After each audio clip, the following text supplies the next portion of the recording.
Our reactor also have joined. So at 8 o'clock we will start this webinar.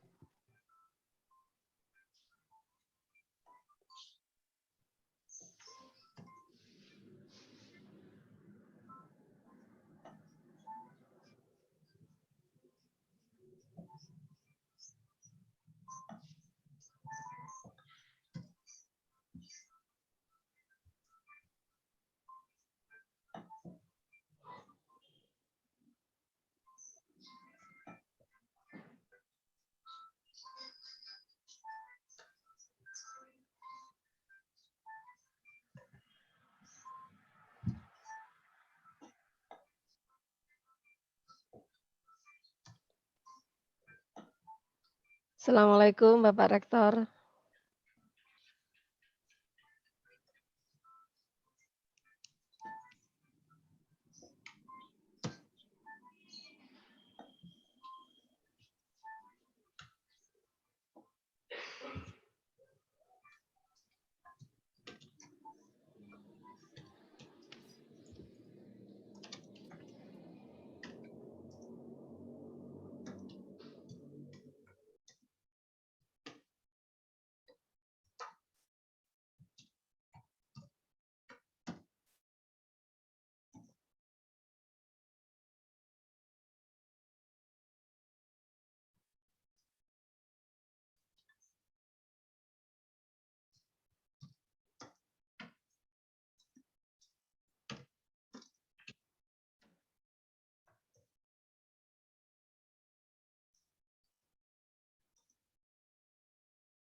Bu Yati, Pak Rektor sudah gabung.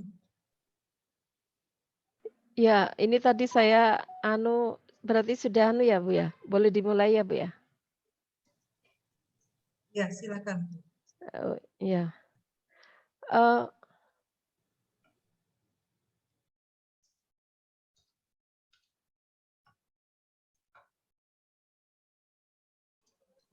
Moga dimulai, Bu Dekan. Nggih, Prof. Mas Rizky? Oke. Ya. Oke, bismillahirrahmanirrahim. Assalamualaikum warahmatullahi wabarakatuh. Waalaikumsalam warahmatullahi wabarakatuh. Alhamdulillahi rabbil alamin. Wabihi nasta'in wa ala umurrid dunya waddin. Wassalatu wassalamu ala asrafil anbiya'i wal mursalin. Wa ala alihi wa sahbihi ajma'in amma ba'du. Rabbi israh li sadri wa yassir li amri wahlul 'uqdatam min lisani yafqahu qawli. Their Excellency, Rector of University of Islam Malang, Professor Dr. Haji Mashkuri MSI, Their Excellency, Dean of Agriculture Faculty, Dr. Insinyur Nur Hidayati MP, Their Excellency, Speaker Guest, Professor Dr. Ravindra C. Joshi and Associate Professor Dr. Panitwa Na Chiang Mai, respectable for all lecture of Agriculture Faculty, University of Islam Malang, and unforgettable for all the audience who attend today's event. Dear ladies and gentlemen, let's pray and thanks to Allah Subhanahu wa Ta'ala, the most gracious, the most merciful, the Almighty, the creator of this universe, who has given us his mercies and blessings. Secondly, salawat and salam forever be given to our Prophet Muhammad sallallahu alaihi wasallam, who has guided us from the darkness to the brightness, namely is Islam. Before going to the next agenda, I am Rizky Zulkarnain as the Master of Ceremony.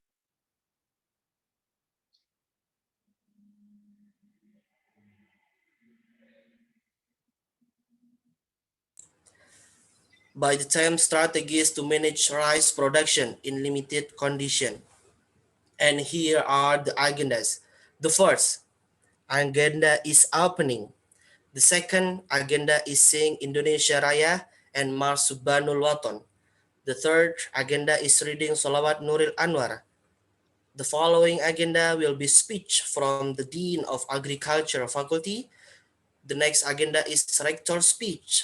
At the same time, opening the international webinar.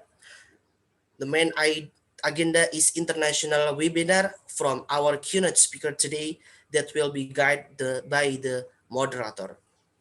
Well, ladies and gentlemen, let's open this agenda by reciting Al-Fatihah together. Hopefully, it will be running well as what we expected before. Al-Fatihah. Thank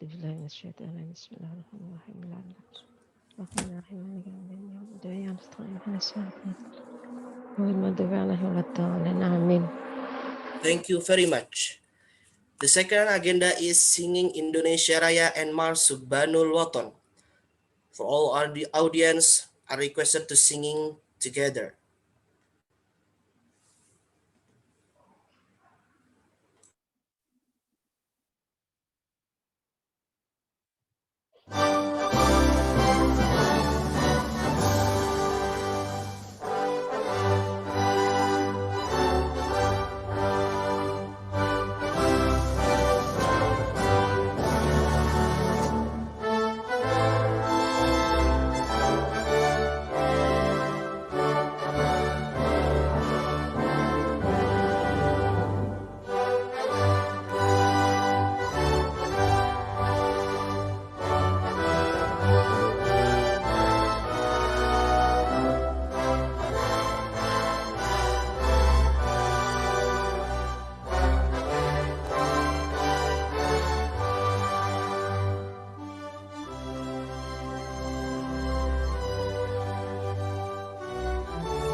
يا الوطن حب الوطن من الإيمان ولا تكن من الحرمان انهضوا على الوطن يا الوطن يا الوطن يا الوطن حب الوطن من الإيمان ولا تكن من الحرمان انهضوا على الوطن Indonesia biladi anta unwanul fahoma kullu hayyika yawman qawmi hayyal qawmama kullu hayyika yawman qawmi hayyal qawmama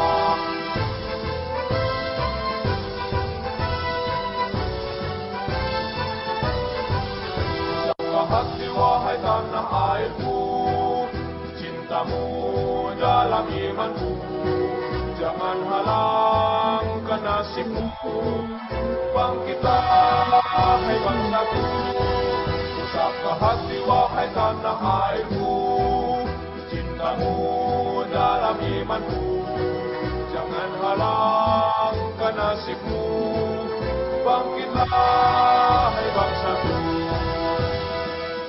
Indonesia negeriku, engkau panci martabatku. Siapa datang mengancammu, kan binasa di bawah tulimu. Siapa datang mengancammu, kan binasa di bawah tulimu.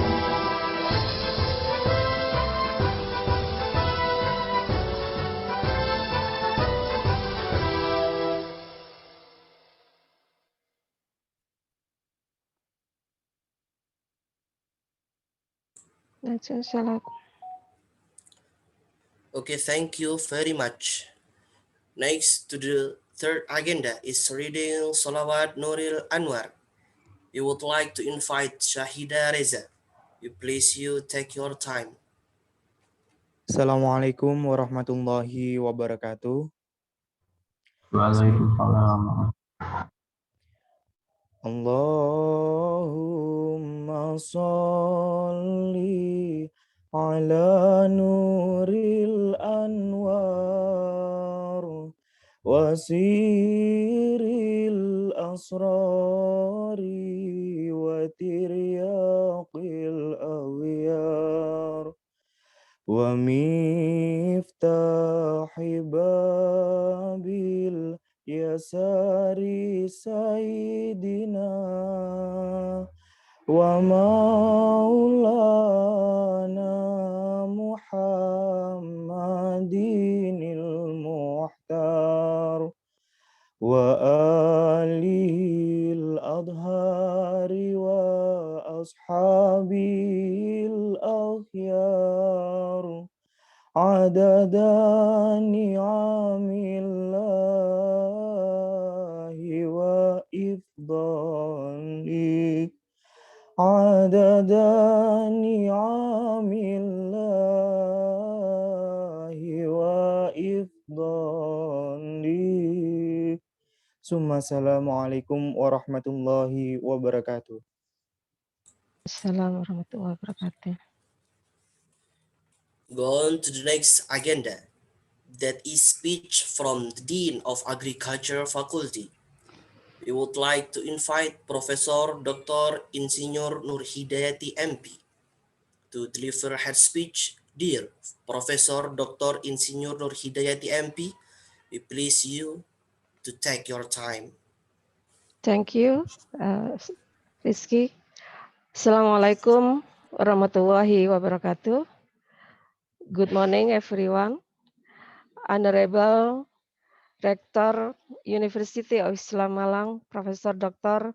Maskuri MSI, keynote speakers, Professor Dr. Ravindra Chandra Joshi, and Associate Professor Dr. Pantipana Chiang Mai, and all of participants from academicians, researchers, practitioners, and students who attended this international webinar from Thailand, also from Japan, and from Filipina. Thank you so much for your attention. Thank you to each and every one of you for joining at this wonderful international webinar today. First of all, let us extend all the praise to Allah Subhanahu wa Ta'ala for all of His blessings, mercy, and guidance to all of us so that we can still meet virtually in the international webinar event organized by the Faculty of Agriculture, University of Islam Malang. Although we are still in the COVID-19 pandemic situation, hope we all always be healthy, safe, and peaceful. As we know that the main problems and challenges in the agricultural system in the world include climate change and dynamics, environmental issues, land degradation, conversion of productive land for non-agricultural purposes, pest and plant disease that continue to grow. Meanwhile, the high rate of population growth demands the supply and of agriculture products, especially food, in increasing quantities from year to year.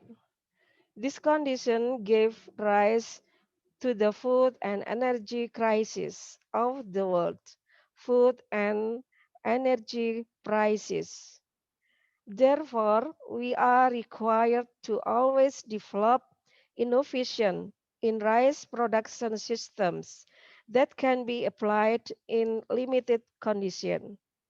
Rice cultivation is still strategic in the world's agricultural system. Its role as the main provider of staple food for the majority of the world's population, especially in Asia, is an important matter for us to discuss together in order to achieve sustainable rice self-sufficiency. The characteristic of agriculture in Indonesia and in other developing countries, especially in Southeast Asia, are limited land with a large number of farmers so that in the future an environmental approach is needed to develop technological innovation and appropriate policy recommendations. In today's seminar, we will discuss strategies to manage rice production systems under limited conditions. We present experts in the field of rice production system, especially entomology, namely Professor Dr. Ravindra Chandrajasi from Philippines. Welcome to International Webinar, Dr. Rafi. I usually call him Dr. Rafi. He is a senior consultant, Philippine Rice Research Institute and Pacific Coordinator Safe Network Indonesia. And the second keynote speaker, Associate Professor Dr. Pantipana Chiang Mai. She is an expert in rice production technology from Silpakorn University, Thailand. I usually call her Dr. May. They are my best friends from the Philippines and Thailand. We often communicate with the two keynote speakers, both formally and through social media, Facebook.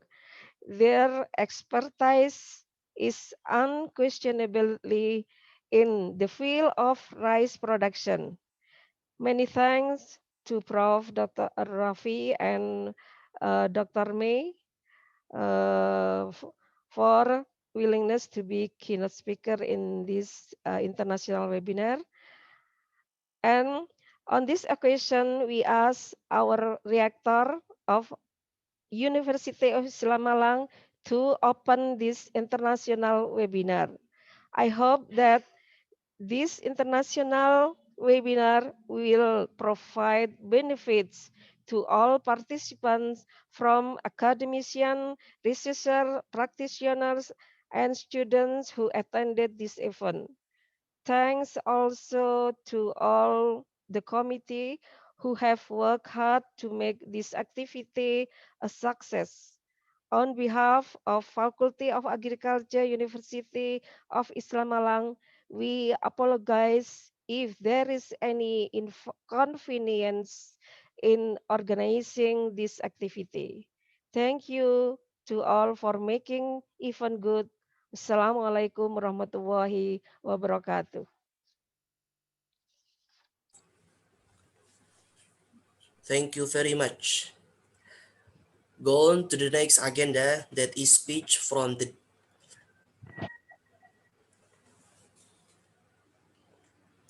opening the international webinar from the Director of University Islam of Malang for Professor Dr. Haji Maskuri MSE to deliver him speech. Dear Professor Dr. Haji Maskuri MSE, we please you take your time. Assalamualaikum warahmatullahi wabarakatuh. Waalaikumsalam warahmatullahi wabarakatuh. Good morning. Bismillah, alhamdulillah, wa syukrulillah, ala nikmatillah, wala hawla wala quwwata illa billah. Allahumma salli wa sallim ala sayyidina Muhammad wa ala alihi wa ashabi ajma'in, amma ba'du. Respectable keynote speakers of the International Webinar of Faculty of Agriculture, University of Islam Malang 2021, Profesor Dr. Ravindra Chandra Joshi, Senior Consultant, Philippine Rice Research Institute, Philippines, and Pacific Coordinator, SAFE Network Indonesia, Associate Professor Dr. Pantipa Na Chiang Mai from Silpakorn University, Thailand, Vice Rector of University of Islam Malang, respectable Professor Dr. Insinyur Nur Hidayati MP, Dean of Faculty of Agriculture Unisma Malang, the committee, administrators, faculty member, and all participants of this international webinar 2021. Ladies and gentlemen, on behalf of University of Islam Malang, I am very happy to welcome our keynote speakers from the Philippines and Thailand. Welcome to Unisma Malang. The University of Islam Malang has been developing its national and international collaboration and reputation through excellent services, achievement, and program. Unisma Malang's motto is from Nahdlatul Ulama for Indonesia and World Civilization. Ladies and gentlemen, the Ministry of Agriculture of the Republic of Indonesia has the vision to develop more advanced, independent, and modern agriculture. The advancement of the agricultural sector is marked by increased production and productivity of food commodities.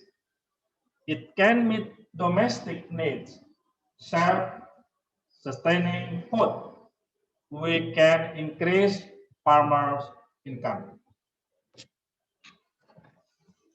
Ladies and gentlemen, this international webinar is very important for us to share the state of the art on food security and strategies of rice production management in limited condition.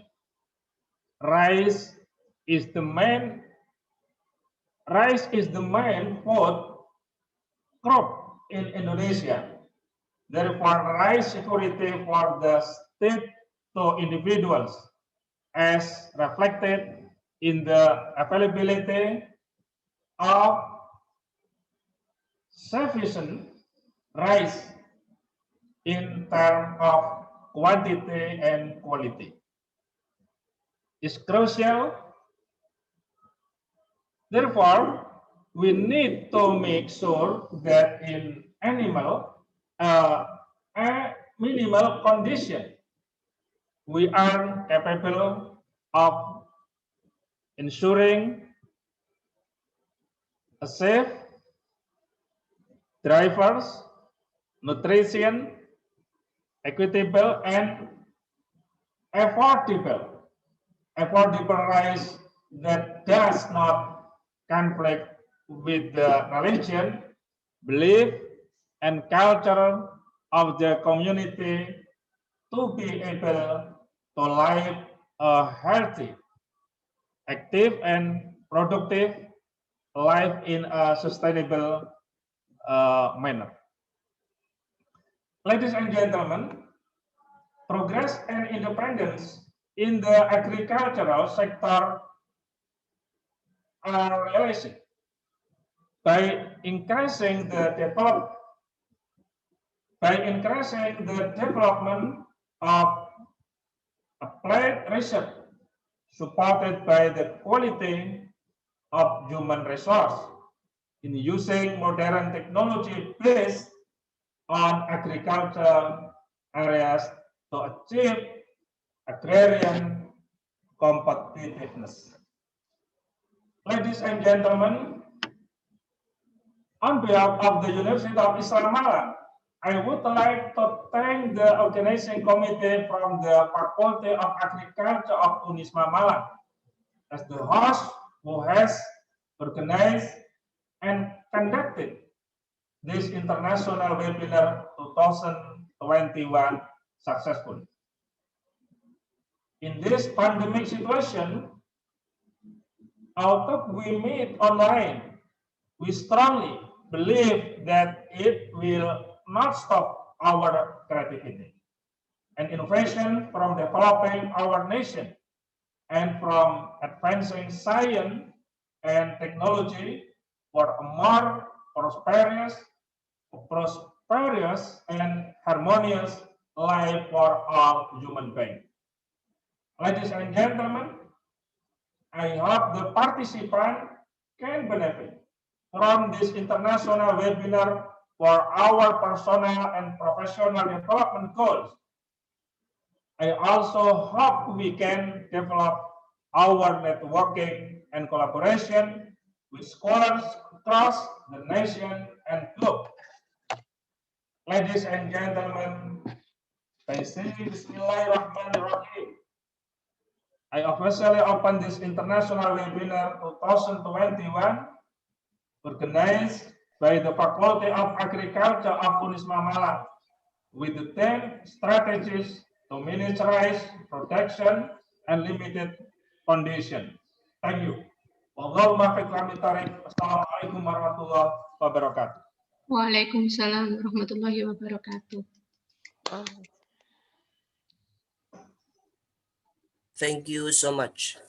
Dear happy audience, now we are going to the main agenda, that is international webinar from our keynote speaker, Professor Dr. Ravindra C. Joshi and Associate Professor Dr. Pantipana Chiang Mai.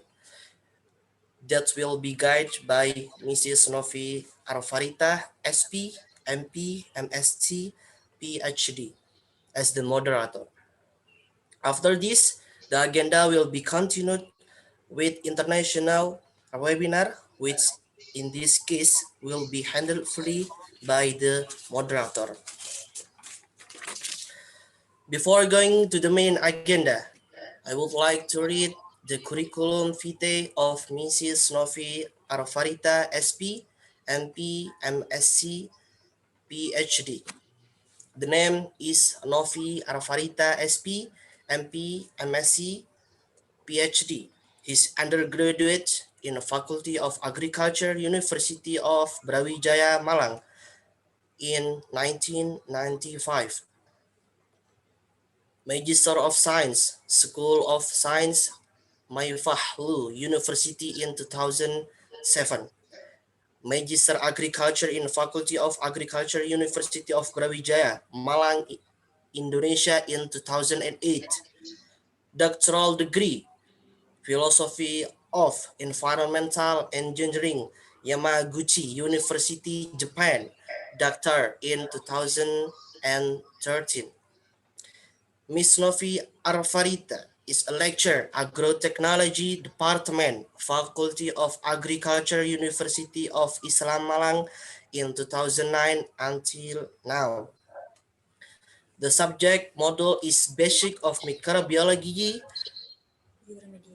Bioremediation, and Agriculture Biotechnology.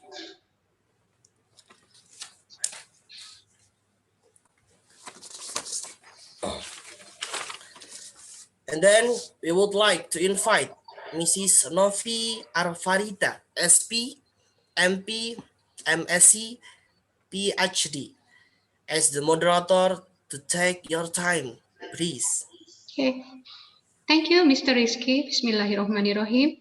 Hello, everyone, and welcome to today's international web seminar on strategies to manage rice production in limited condition. First, let me introduce myself. My name is Novi Arfarita from Integrated Laboratory University of Islam Malang. I will be responsible for moderator this webinar today, and I'm glad to welcome to Professor Dr. Rafrinda Siyosi, Senior Consultant, Philippine Rice Research Institute, Philippine and Pacific Coordinator, SAFE Network for Indonesia, who will present on invasive apple snail in rice and their management in the changing climate, and also Associate Professor Dr. Pangtipa Na Chiang Mai, expertise in plant science, crop production technology, rice production technology, Silapkorn University, Thailand, who will present on case study in research to adopting proper technology for rice production by considering the limited condition of area base and farmer. Ladies and gentlemen, before the presentation begin, let me inform how the presentation will be going on. First, Professor Dr. Rafrinda Joshi for 15 minutes. And at the second, Associate Professor Dr. Pantipana Chiangmai for 30 minutes. There will be question and answer session for maximum for 30 minutes and followed by conclusion. A recorded version and material or PPT of this webinar will be available on WhatsApp group or will distribute by email. Secondly, I would like to summarize the CV of both the honor guests.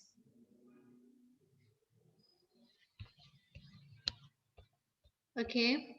For Professor Dr. Rafrinda Chandra Yosi, his profession is independent consultant and science professor on invasive species, climate change, biodiversity loss, and food and nutrition security.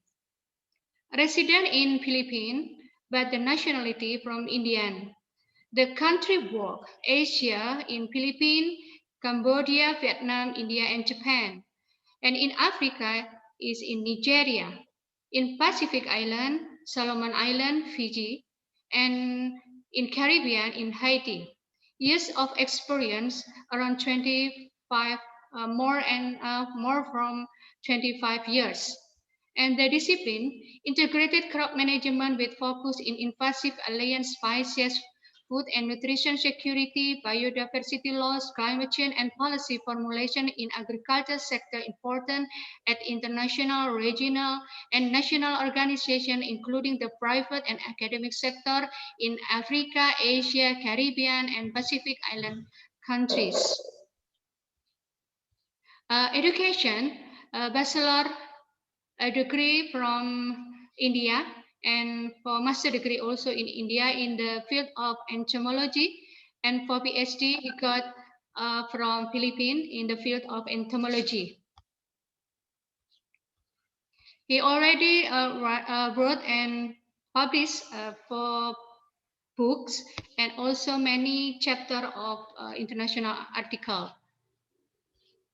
The professional affiliation in United Kingdom, in United States, in Philippines, in India, and also in Australia and Korea.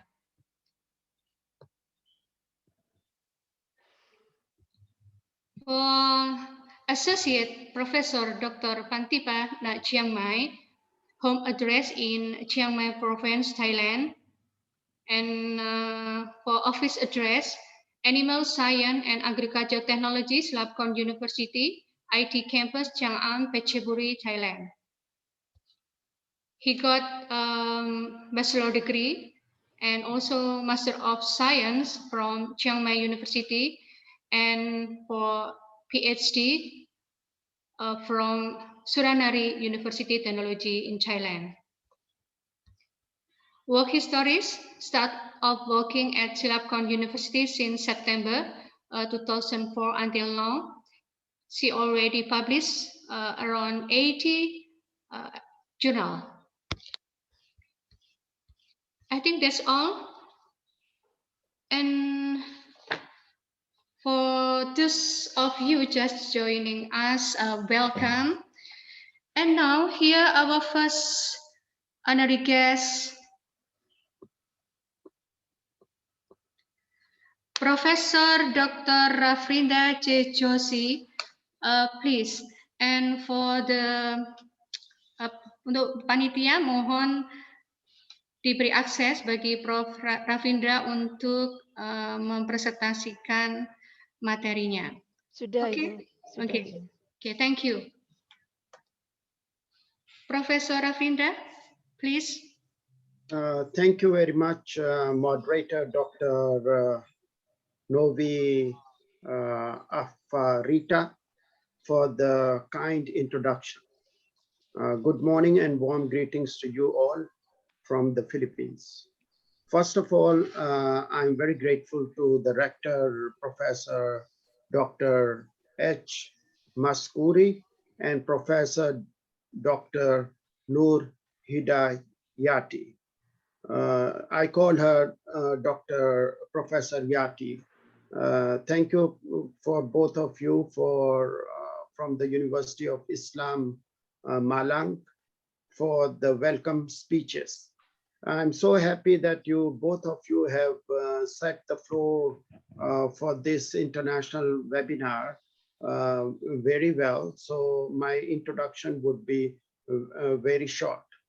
And also, I would like to thank both of you for the invitation to be one of the speakers, along with Professor Dr. Pantipa Nang Chiang Mai from Thailand. You know, I have been to Thailand many times because I work also on the same pest management in Thailand with Kasarasat University and also with other universities in Thailand. So thank you. You know, very interesting. I was looking at the Philippines. You know, UNISMA, your university, is well known in the Philippines as it has international cooperation with the Philippine state universities like the Tarlac Agricultural University. This university has a memorandum of agreement with UNISMA. So, you know, it's not new for the Philippines to know about your university. It is a very high caliber university. I'm truly honored to share the knowledge with the global participants in today's webinar. And I would have loved to be in your university to make this presentation and visit the, you know, the rice fields in your country. But the current COVID situation doesn't permit travel, has a lot of travel restrictions, and also in terms of safety. But I'm very sure that very soon in the future, I'll be able to visit your university and also meet face to face Professor Yati and other colleagues at your university. So before I make my presentation, I'll share my presentation slide first.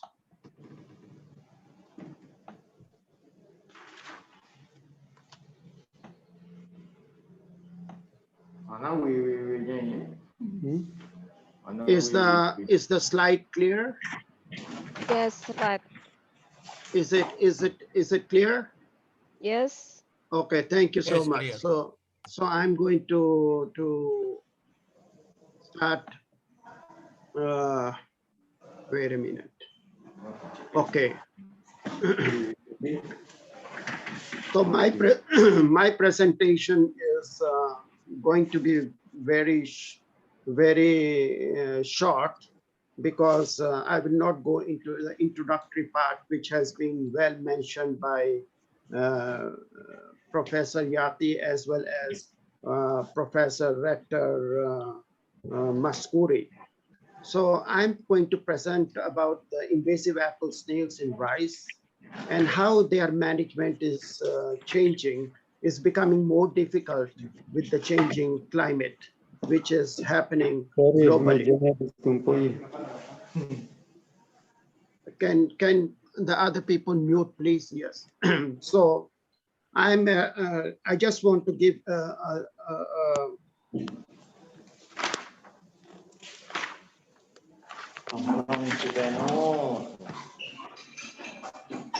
Sorry ya. I think that okay. Oke, mohon panitia memute-kan semua speaker peserta. Jadi walaupun tersenggol tidak mengganggu guest lecture. Terima kasih. Thank you so much. Yeah, moderator. So, I'm representing here the Philippine Rice Research Institute and the SAFE network. So I thought it is important, because we have an international audience in this webinar, a little about PhilRice. PhilRice is a government corporate entity that is attached to the Department of Agriculture in the Philippines. It is a national institute. We have International Rice Research Institute in the Philippines, but we have also the Philippine Rice Research Institute, which is a national institute. I have been working in this institute for many years at different times of my career, but I started working in the Philippine Crop Protection Department. And the main aim of our institute with the crop protection is to generate sustainable pest management strategies, and which are ecosystem based and which have ecological diversity, environmentally safe, and economical and sustainable, and compatible with other management options. SAFE network, I think most of the people in Indonesia as well as in the ASEAN countries, including Thailand, the SAFE network works with so many countries around the world. And it is called SAFE network because it is sustainable agriculture, food, and energy. And in this network, we have researchers, we have educators, we have activists in the Asian Pacific who collaborate in the areas of sustainable agriculture, food, and energy. It was established in 12th of May on 2013 in Andalas University in Padang, Indonesia, and also our founder or overall coordinator is Professor Dr. Nobizar Nasir.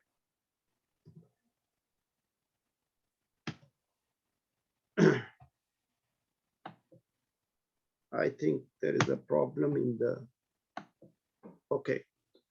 This presentation, today's presentation is a multi-author presentation. And on the behalf of the co-authors and the ASEAN collaborators, I am presenting this paper. So if you look at this slide, you see in Indonesia, we have been working with so many people, with so many researchers from different Indonesian research institutes, as well as from the universities. So I'm going to present some of the work that has been done in Indonesia and how this is important in managing the invasive species, which is a global problem.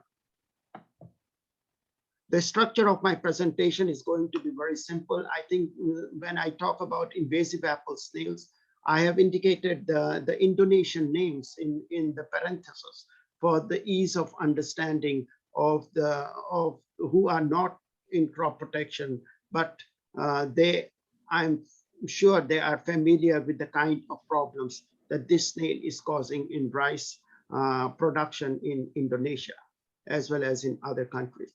I will discuss briefly the impacts on rice production, not only on the rice production, but also on human health, environment, and ecosystems. What are the old methods of management and new methods that we have developed with partners around the world? What are the new challenges in the changing climate?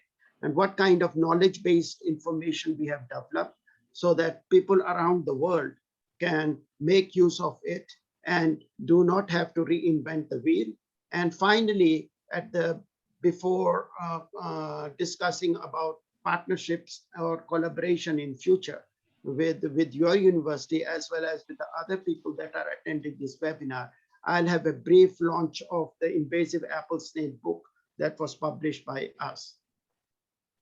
You know, invasive apple snails in Indonesia, as you will see in my old book, which is on the left-hand side on the top, we are already working with a lot of Indonesian researchers, whether they come from the Ministry of Agriculture or the Department of Crop Protection in Indonesia, or they come from universities, or they come from research institute like in Bogor, and also we participate in a lot of international workshops.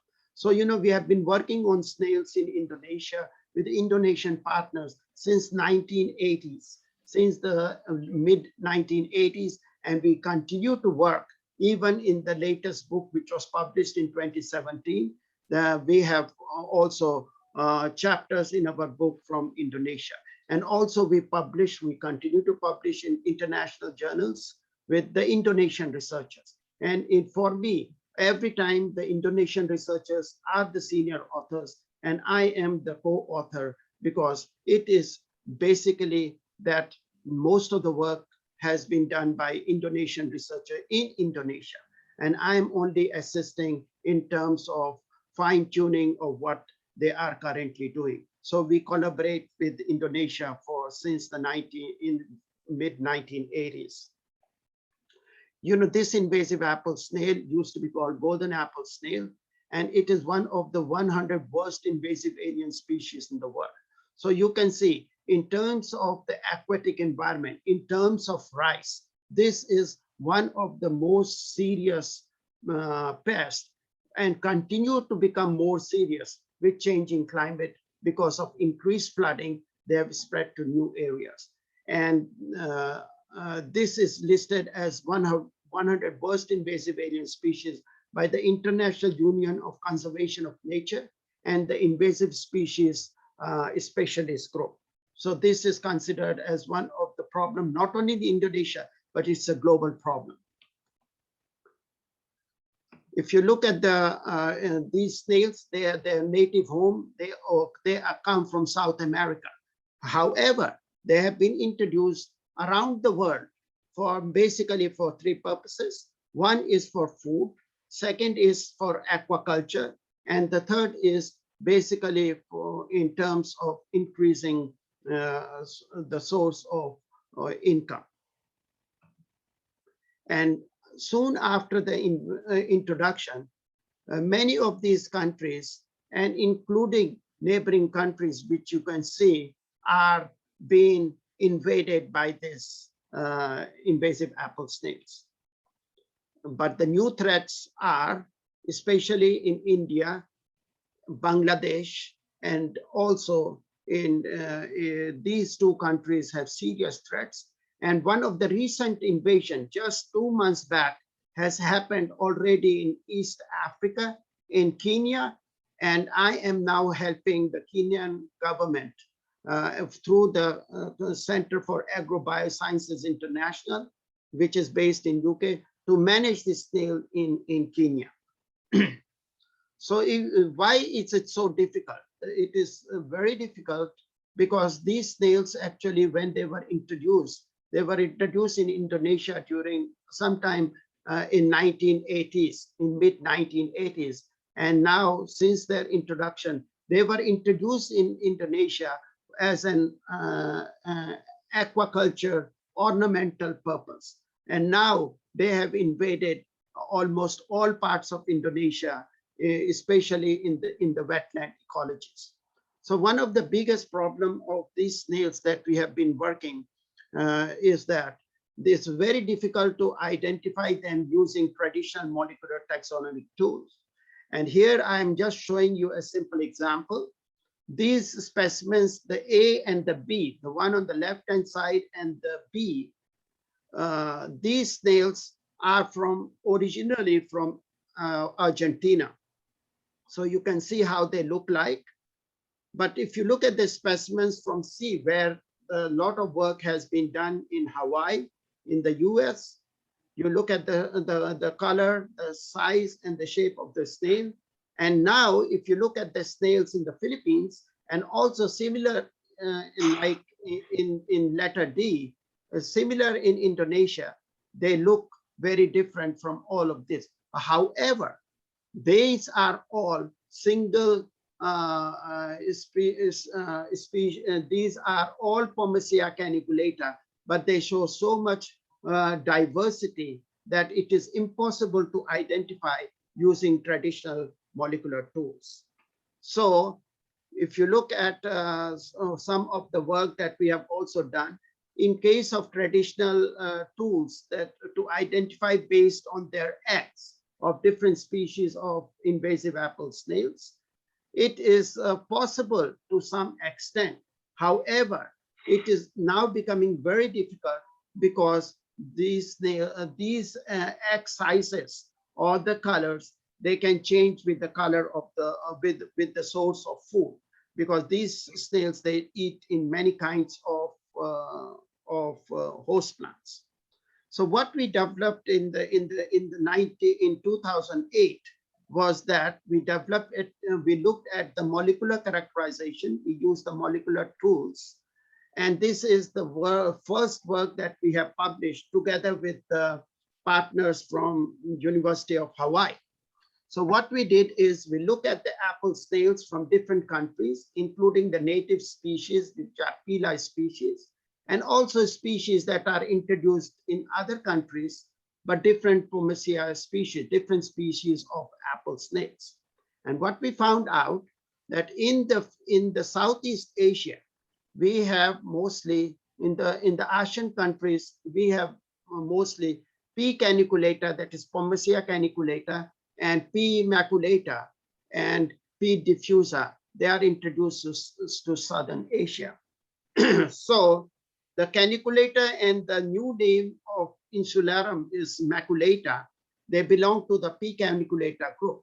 So, using these molecular tools, this is the first time, because a little later in my presentation, I'm going to show you why this was very important to correctly identify the species, because the management of the snail varies from species to species and varies from country to country. This is a simple example I'm going to show. In Indonesia, for example, you have only the major problem is P. caniculata, which is very widely problem around the world. This is the species that has caused devastation in so many countries around the world. Now, recently in other countries, we have also identified P. maculata, but P. maculata is not found in Indonesia. So we have been able to develop some important new tools on how to identify the two different species. Now, this is a simple example. I want to show you the misidentification. Like, for example, just focus on Indonesia. Many times in the olden literatures, it has been said that it is Pomacea paludosa. However, this is wrong. because it is P. caniculator, because this was only possible because we use the molecular techniques. So all publications that are before 2008 have problems of misidentification, not only in Indonesia, but also in other neighboring countries, including in Europe and also in the US. Why this is this confusion? Because we used to call them golden apple snail, but the use of the term golden apple snail implied only one species. And now you can see that if you look at the literatures, there are different common names for different species. And some of the common names, like the golden apple snail or the Canada apple snail, implies for both the species. So, you know, in most of the literatures before 2008, we do not know what species we were talking about, and that is why the management became very difficult. So in conclusion, there are two species that are introduced to Southeast Asia. However, not only Pomacea, but also Maculator. But in Indonesia and in many countries, Pomacea caniculator is the major species that is widely spread and continues to become a problem in the Southeast Asian countries. If you look at the agricultural losses, I just give you an example of the Philippines, is around 1.2 billion annually from these snails. And for example, if you look in Malaysia, it's around 28 million US dollars annually from the losses. And the global losses, can you imagine, including Indonesia, everything total is around 55 to 248 billion US dollar annually. The biggest problem now in most countries, whether it is Thailand, whether it is Cambodia, whether it is Indonesia, is that many people are moving from direct seeded rice, from the transplanted rice, they are going to direct seeded rice to save labor and also save the cost of production. As a result, what happens in direct seeded rice, still today, there is no good technology to manage snails in direct seeded rice. So most of our work in the past has focused on transplanted rice, and we are successfully able to manage this in the transplanted rice. Now, if you look at the human health, these snails have a very serious problem, because not in Indonesia, but if you look in Vietnam, if you look in China, if you look in Philippines, many of these snails, they are consumed raw. When you eat raw snails, there is a parasite which is a rat lungworm parasite. If it enters in the body through the nervous system, then it causes almost like makes the person sick and can even cause paralysis. So this is a very serious problem, and especially with changing climate, which increase in flooding, the snails are able to spread very fast. And together with the snails, this parasite also travels because it is inside the snail. It is the snail is a vector of these parasites. The second reason the snails are becoming very problematic in terms of farmers' health is because they also cause dermatitis, because they are also vectors. And third is that, you know, many farmers, whether it is the Philippines or in other Asian countries, they do not wear any protective clothing when they are working in the field. I'm talking about the farmers, not researchers. And so, you know, many of these shells, the dead shells, they are very sharp and they cause a lot of injury, which provides entry to a lot of pathogen.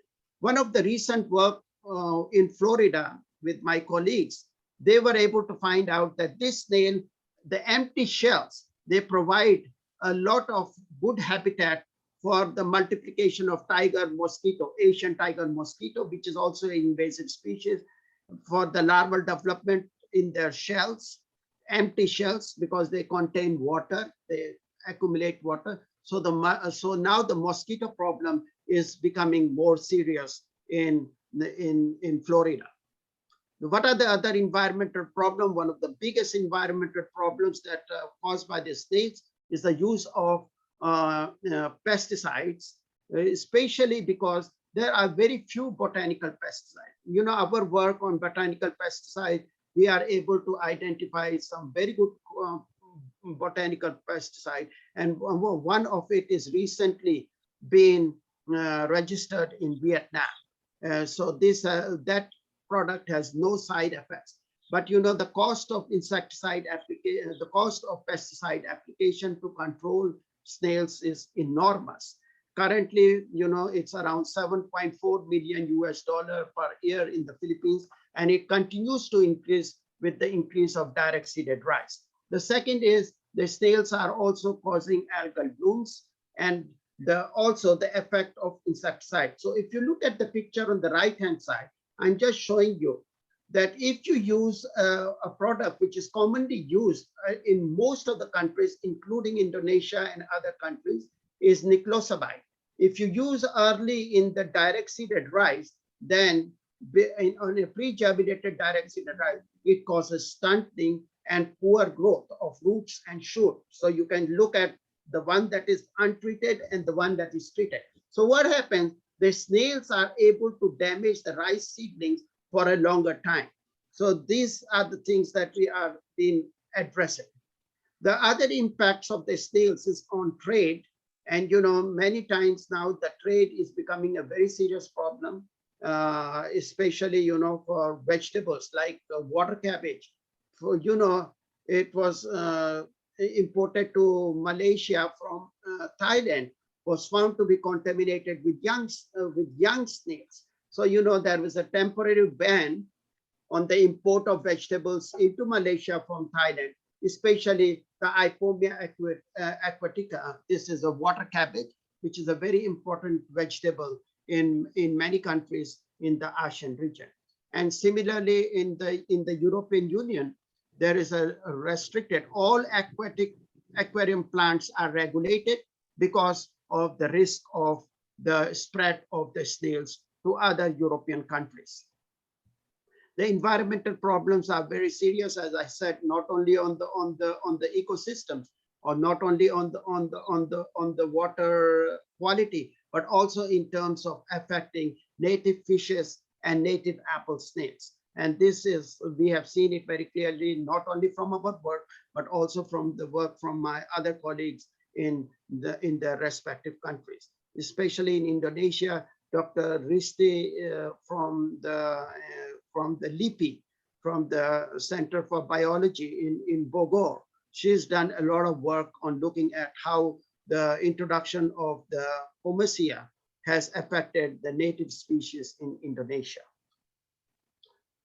Now there are a lot of methods that has been developed, the agrochemicals, the plant molluscicides, biological control, but most of these methods are very good in terms of transplanted rice, but have little or no value in direct seeded rice. So this is some of the uses. Now I think I would just want to show you very interesting slide here. This snail is now being utilized in many countries. Like for example, in Thailand, they don't consider it as a very big problem now, because especially in many areas now, and even in terms of they are able to produce liquid biofertilizer or compost that they use for in their plant. The same thing in case of Vietnam. And also, in Thailand, you can also see a lot of stores, lot of fast convenience stores are actually selling snails, processed snails, which are very palatable. So they are able to convert this pest problem into other uses. There are other uses of snails, but especially if you look at Indonesia, they are mostly using it for the control of rats and bugs. They are using it as a bait. But one of the latest work by the Indonesian researcher in Taiwan, with the Taiwan researchers, they have found out that they can use the shell of the snail as a catalyst, because the shell of snail has a large quantity of calcium oxide, which is used as a catalyst for biodiesel production. So there are new ways of utilizing the snails in order to reduce their problem in the rice ecosystem. So this is the integrated approach that was suggested by ERI as well as by the FAO. And what we have found out that all of these methods that are mentioned are these old management, they are very labor intensive. They are not economical and they are not sustainable. And many of them are harmful to the environment. So that's why our group, our team globally, we have developed new techniques on how to manage, which I'm going to show it very briefly. So we developed techniques on how to raise stronger seedlings. And we have a criteria, how do we know that it's a strong seedlings? And secondly, we have identified rice varieties which are fast growing. And so they provide mechanical resistance for the first 30 days, because the snail is only a problem for the first 30 days. After 30 days, the snails cannot eat rice seedlings because they are too strong. So before transplanting, we have developed the techniques which farmers are able to use it in many countries now. In case of leveling, as much as possible, they can level, but if it's also impossible to completely level it. But we have found a new ways or new kind of attractants where they can put those attractants which are easily available, like the old newspaper. They can put it in fields where the water pockets, where the field is not well leveled and there are water pockets. But all of these things you have to do before you direct seed rice or before you transplant rice. And after transplanting, you maintain a shallow depth of water, so that, if the shallow depth of water is there, the snails don't move. They bury inside the soil, so they will not eat the rice. So what we are using a technique here is the avoidance technique. And then there are other ways that you can do after harvesting rice to minimize the impact of snails. So most of our management options now are commonly used in transplanted rice in the Philippines because they are easy to do, they are effective, they do not cost anything to the farmer, they are sustainable, they are environmental friendly, and they are also healthy to the farmers because they are able to manage the snails using zero application of molluscicide in transplanted rice. However, we are now developing a lot of techniques on direct seeded rice because that is what most countries need, because many of the farmers are going into direct seeded rice. So what are the new challenges we have? The new challenges that we have, I just want to show you, is that first is we need to manage these snails in direct seeded rice, and in both in inbred as well as in hybrid rice systems and in flood prone areas, because with the increased climate change, with the increased precipitation, the fields are getting flooded, and managing the snails in the flooded environment is becoming more difficult, and new areas are being infested. The snail is able to extend its distribution to new areas where they were never reported before, because they are carried with the water to the new areas because of the flooding. The second concern, which I have shown you in the past, which continues to be a very serious problem in direct seeded rice, not in transplanted rice, is to how to minimize the misuse and abuse of synthetic pesticide. So we're doing a lot of work on botanicals, and we have certainly have some progress already because we are able to commercialize one of the product. But this is done with the University of Texas and with a company based in the US. And we have been working for the last 8 years, and only last year we had some success. But now we are waiting for the COVID situation, because the product can be moved from the company to Vietnam and also to other Asian countries. But however, we are applying for registration in many countries in the ASEAN region, especially where rice is a big problem, where the snail is becoming a big problem in direct seeded rice. The third challenge that we have, when we consider rice production, it's not only about growing rice, it's about the total global health.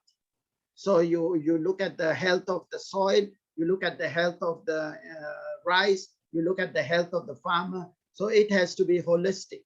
So one health should be our criteria, not just about rice production or rice crop management or integrated pest management. We have to look at. So this is one of the things that a lot of now work we are doing. We are doing a lot of work in terms of how this parasite is been spreading in many countries. And we have recently seen that China has serious problems of this for the last 3 years because they are having increased flooding from tropical cyclones.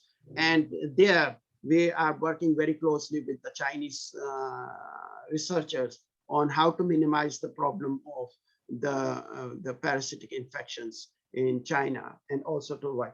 We have developed a lot of knowledge-based information tools. You know, we developed knowledge-based information tools with the ASEAN countries. You know, if you look at the country reports from Indonesia, again, we have 2 Indonesian ladies who have worked very extensively in Indonesia since 1980s. So we recently published the country reports. The idea of producing these country reports is that because we want to prepare a global proposal on snail, where we also want to consider universities like UNISA to join, because we believe in this is a global problem and it needs a global solution, not just the Philippines doing independently. We need to work with different partners. So the second is we work with CABI. The CABI, I work very closely because I'm also an associate of CABI. So we work very closely on invasive species, and currently I'm helping CABI to manage the snail in East Africa in Nairobi, because the rice areas has been infected just 3 months back. And we have also developed a lot of CDs on it. Those people who do not have access to internet, they can easily download this CD, which is in which is also available in most of the databases that I'm going to show you. Our first book came in 2006. That's why we use the term golden apple snail, because we thought only one species of snails are present. And there are a lot of chapters. There is one chapter from Suharto from Indonesia. She is now retired, but she has worked extensively on snails. She was with the Department of Agriculture. And the second is we have come out with a book, which I'm going to show you a little later, is this snail with Professor Robert Harvey, who is a world authority on the taxonomy of the invasive apple snail, based at the University of Hawaii. So we have also have a dedicated website, which we have partnered with a person from Belgium. This is all about invasive apple snail. We have also management guide, which are in different languages. So we can also we can translate the same guide in Indonesian. This is already in many languages. The guide is available on this web. Lot of information about apple snail. This is another database in the US, which is called the National Bioinformative Species Information. And here you can download our CD for free. So there is all of these databases that I'm showing. You have free access to information. You don't have to pay anything. And all of them is quickly downloadable. This is, you know, I contribute a lot to the invasive species compendium of the CABI. Anybody who is working on any invasive species, I recommend you to look at this data, this invasive species compendium, because this is the most up-to-date information about any invasive species in almost all the countries around the world. And you know, I contributed on the data sheet of invasive apple snail in 2003, and then it was revised by my colleague, Dr. Robert Kavi from University of Hawaii in 2030. And recently, I have also published with CABI the review on the invasive apple snail for East Africa. This is the most up-to-date. This was just published in 2021 as a CABI working paper. And all of my slides, you can see the links there. So you can easily download this information for free. So you don't have to worry about anything. So I helped CABI to develop this global review, because they are now looking for funding based on this information. This paper, they are now looking at how to get funds from the international donors. So we soon after the pandemic is over, I will be going to East Africa to assist them to manage these things. Then there are other ASEAN database. I think this is a very good database where it's a lot of information, not all about invasive species, and you can get it translated here automatically in the Indonesian language. Or if you want it in Thai language, it can already transmit. You just change the language platform here. All information in English is into vernacular language. This is the global invasive species database. This is by the global invasive species database. There are only two experts that are. One is Dr. Robert Kavi, who is a taxonomist. So I'm not a taxonomist, and my specialization is managing the snails in rice fields. But I rely on Dr. Corby's first on the characterization, on the identification of the species, and then I provide the information on the management to the respective countries that are invaded with apple snails. You know, in the University of the Philippines, and I also recommend many of the universities in the ASEAN region to introduce a short course. You know, I call it a selected topics in biology, invasive species, at the bachelor's level in the University of the Philippines, which is one of the national universities. So when I was a visiting professor at that university, I introduced a course, and now this course is taught in all the University of the Philippine campuses around the country, and many of the countries are now adopting this short course, and based on that information now, we have also have a master's degree program on conservation, restoration, ecology, where we talk about invasive species, not only apple snail, but all invasive species that are present in different countries. And this course is called MS Care because this also deals with the invasive species as one of the topics in the master program. So this is the latest book that was launched in Singapore in the International Rice Research Congress, where more than 3,000 people attended.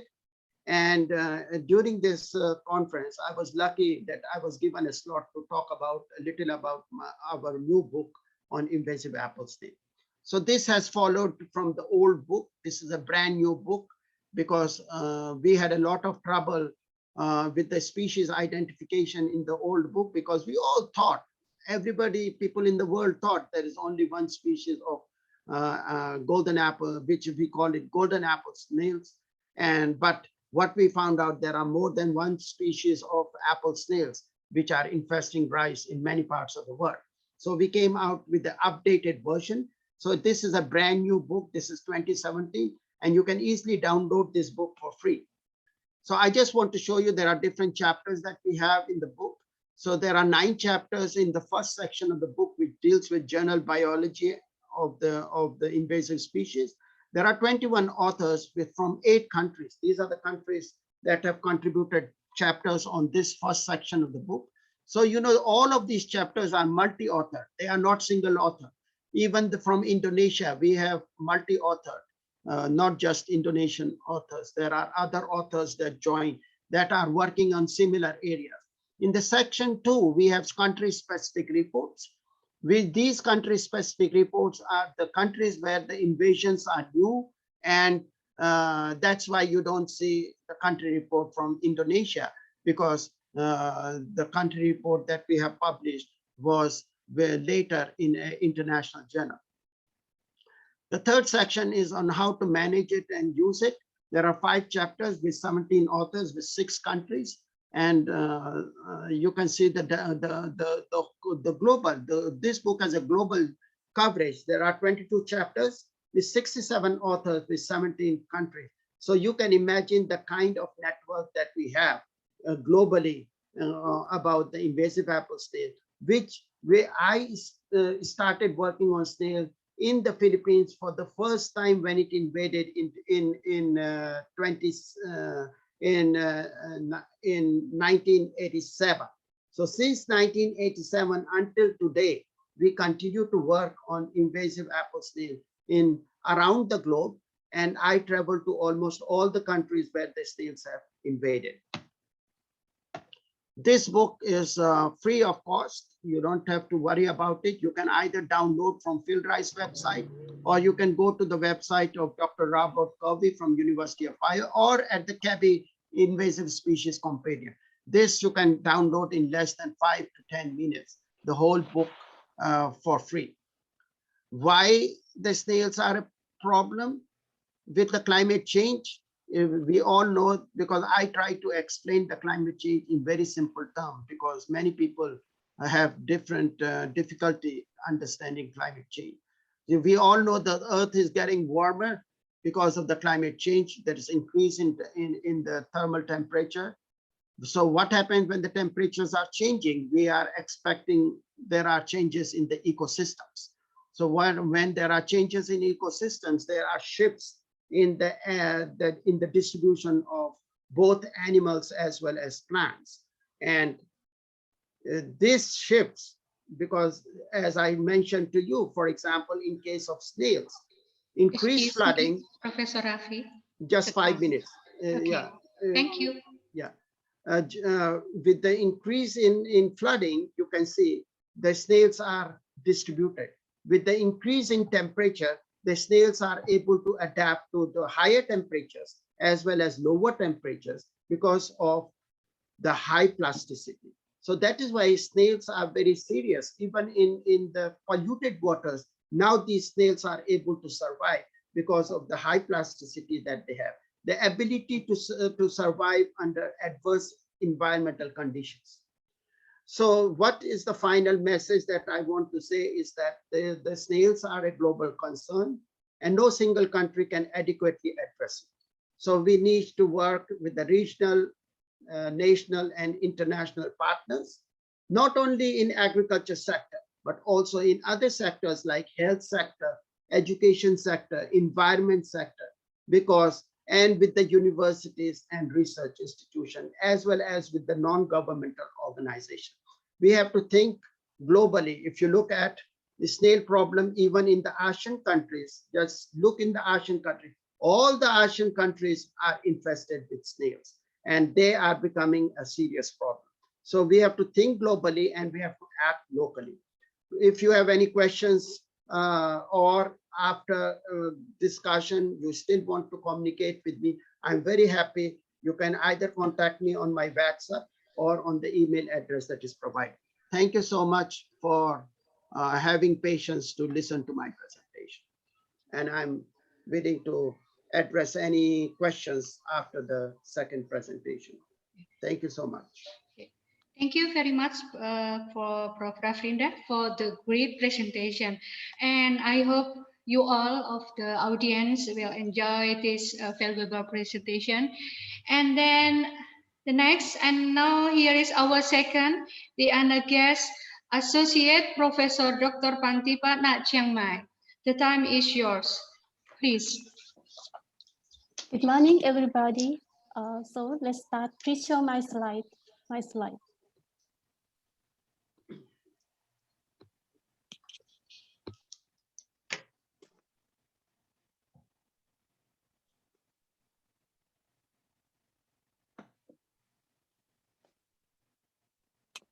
Okay, thank you. Show in the full screen, please.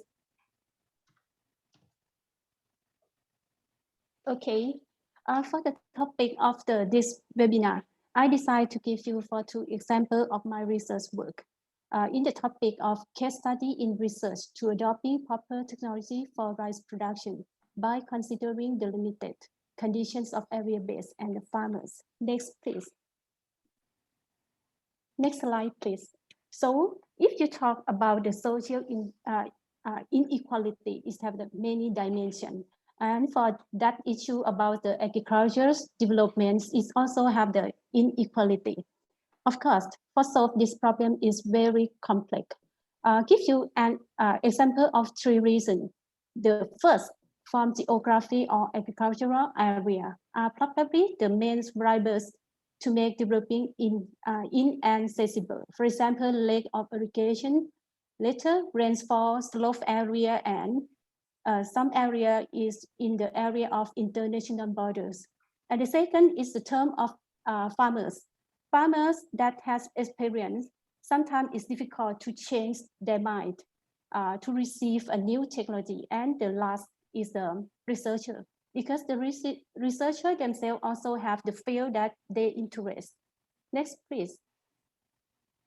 And for the crop production, technology is important knowledge, but however, who are those technologies suitable for, and when, where will use this?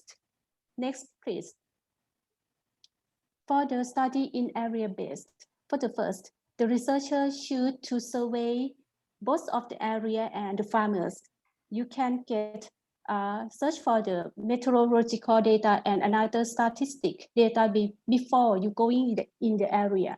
And for the farmers, to interview and observe for their practice in their agriculture, you will know that exactly.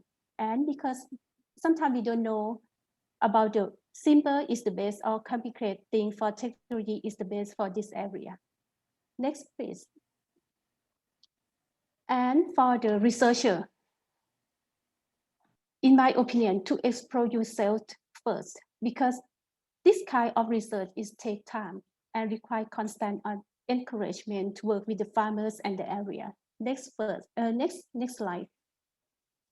For first case, we talk about the transfer knowledge to genetics on genetics of upland rice production technology to ethnic minority in the Prasuap-Kirikan province. If you see for the Google map, you see that this area located close to the international border between Myanmar and Thai, and this is forest. Activity since 2011 to 2015. Next. And this place is located in the Kaengkachan National Park in Thailand. Next. I give you for the research cycle. Research cycle is start from the you survey the area, interview the farmers, and you shoot some technology that you will be used in this area. After that, you transfer the technology to the farmers, and you check or you analyze the problem after you transfer that technology. And again, you adopt technology to the farmers and analyze. It's like this research cycle of my work. Next. Next. This picture show you in the starting. We survey on the area and agricultural practice and culture of the farmers. See them to how they practice about the upland rice. But the first case is about upland rice. Next slide.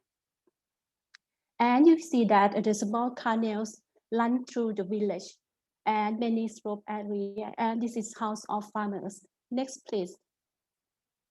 And for the agricultural practice of the farmers in the same fields, usually the farmer plants many varieties in the same fields, both for consumption and performing rituals. And we see the different kind of seed morphology like this. Next, please. And for these results, the thing that happened in the area is the outcrossing between variety in the same fields.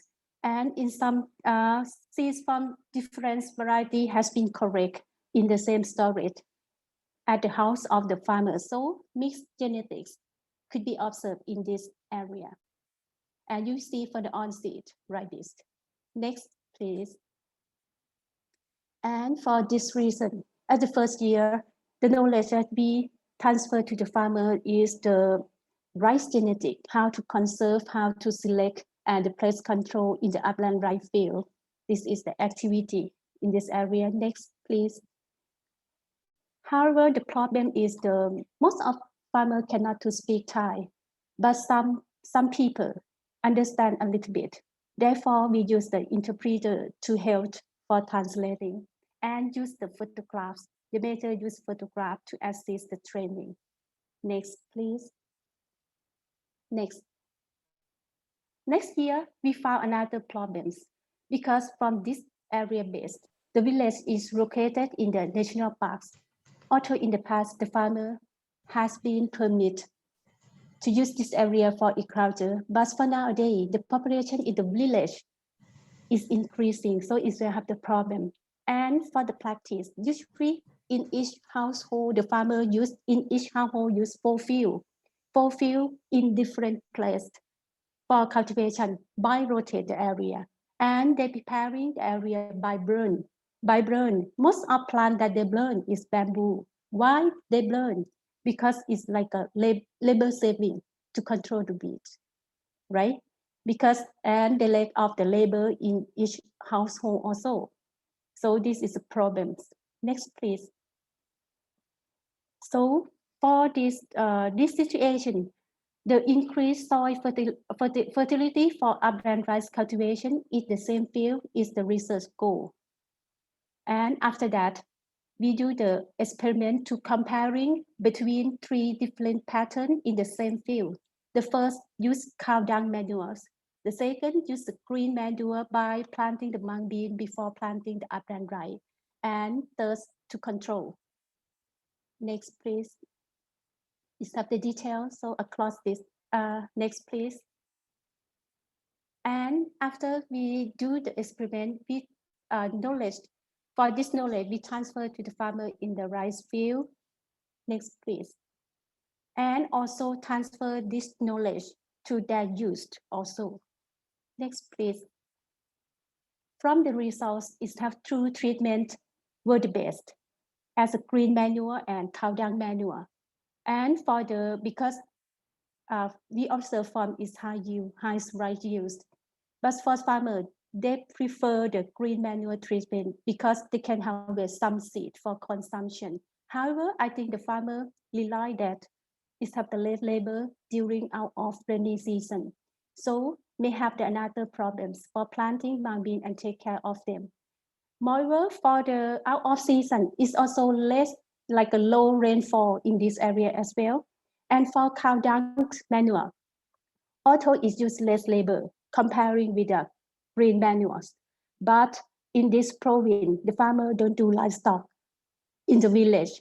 So because most of farmers are vegetarian, so it's in high cost when the farmer decide to buy the cow dung manure from another village. So this is another problem that we found. Next, please. Next. And you will see that during the rainy season, is a loss of water. And out of rainy season, in the same canals, less water. So water deficiency was the main problem in this area as well. Next, please. So if you analyze the limitations of area and farmer, you found that high cost for animal manure, lack of labor out of the rainy season, lack of water in the area during the dry season. Finally, any method to use must not affect to the genetic or the diversity of any organism in that area. This is my concept, right? Next, please. So for the next research that we think, next research should concern for three things. The first, to concern about the limitations of the area and the farmers. And the research should to support or to promote the self-reliance of the farmer and community. And the last, the thing that will occur from the research is should to promote the sustainability by avoiding the effect of the environment as well. Next, please. So the activity in the 2014-2015, we decide for the three steps of the experiment. The first, finding the source of another microorganism in that area instead of the cow dung manures. Next, and looking for the raw material that can finding in that area for producing the compost. Maybe the residues from the harvesting of the farmers. Next, please. To test the compost formula, after we correct the data and read the papers, we test the compost formula and compare among the compost formula. study both of the chemical composition and microorganism. We do at the university and choose the proper one. Next, please. Next. And for the first, we choose the proper formula and to produce this formula with the farmer in the area. So by use the a material and the source of microorganism from that area. Next, please. Knowledge transferring. And next, please. For the fifth, after we produce the compost, we test the efficiency of this compost in the field. This is my student, bachelor students. And next, please. And this is a experimental field. Next, please. For the sixth, to assessment the effect of compost to the plant lodging. Why we interesting about the plant lodging? Because one of the problem when the people or the farmer amendment with the fertilizer is have effect to the plant lodging, and for that area is slope area. So it's also main problem is the plant lodging. So the fertilizer should not to support the plant lodging also. Next, please. Next. And the last, we study on the diversity of the insect after the amendment that area with the compost. So this is 7 steps for the study in that area after we adopt a technology or the limitations of that area. Next, please. And this is activity that my research to do in the fields, collect the samples of the insect, the study on the diversity, study of the soil fertility by use the chemical composition analysis. And next, please. Next, please. So more than to transfer this knowledge to the farmer and their youth, we also transfer this knowledge to the student in the school near that area to teach them about the diversity of plant, microorganism, and insect, because maybe the student helped the farmer, especially the ethnic minority, to conserve this diversity in the future.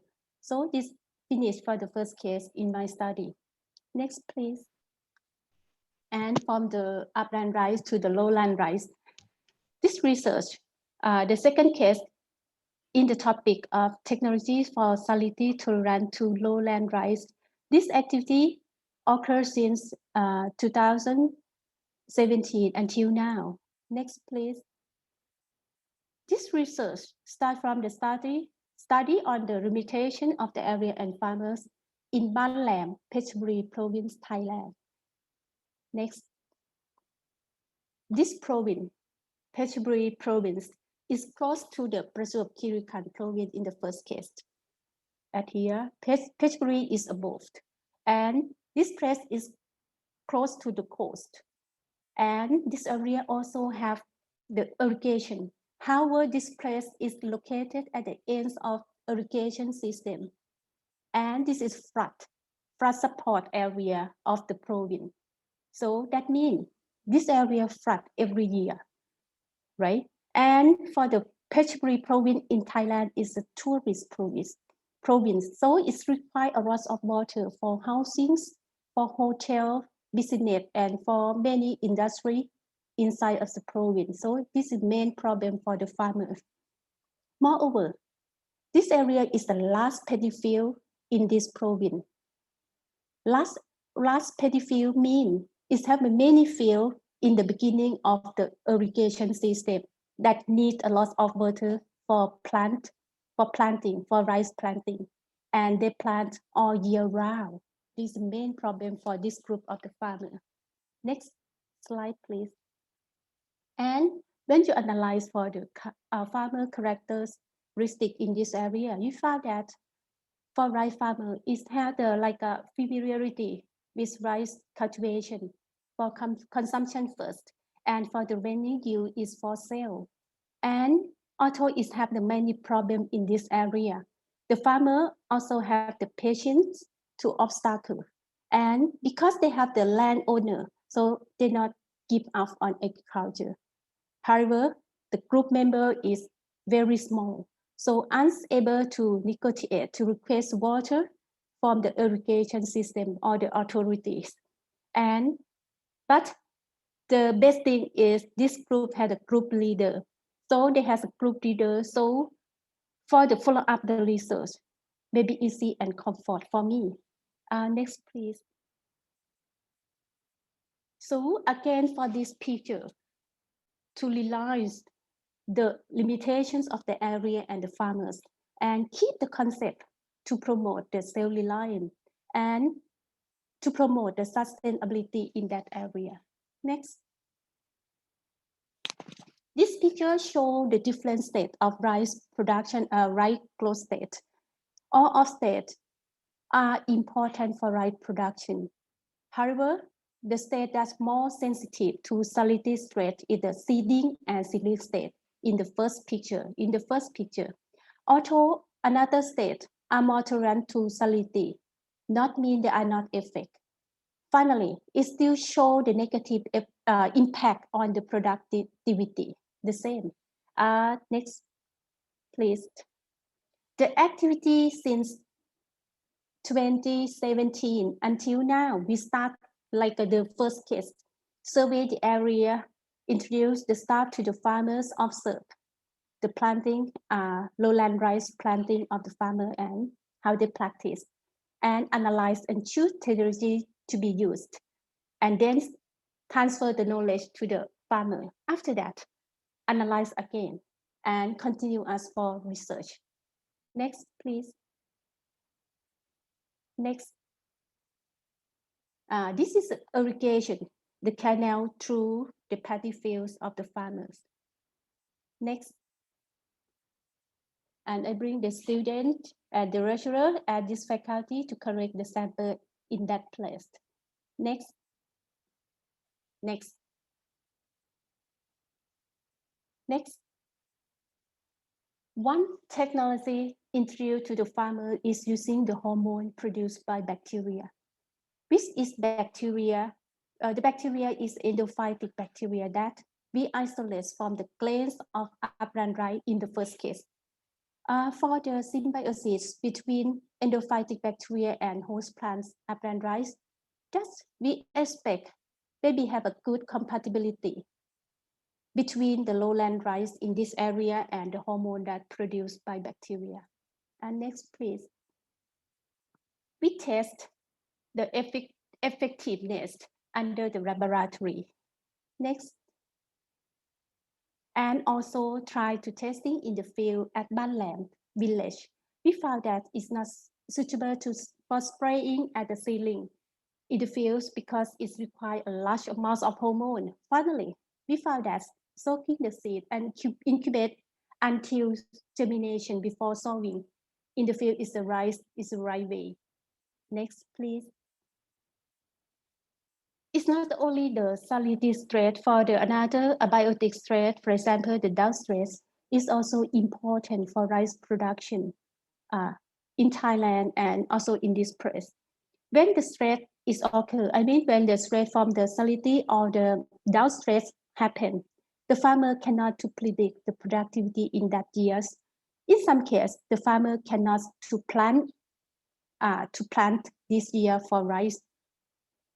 In this case, the farmer has two choices. The first, buy a new seed in the next year, buy a new seed, so a lot of money. And second, use the old seed that they storage in their house or in the larger quantity because the decreasing of the percentage for germination. And for the right hand of use is the storage place of the farmer in the near the house. Next.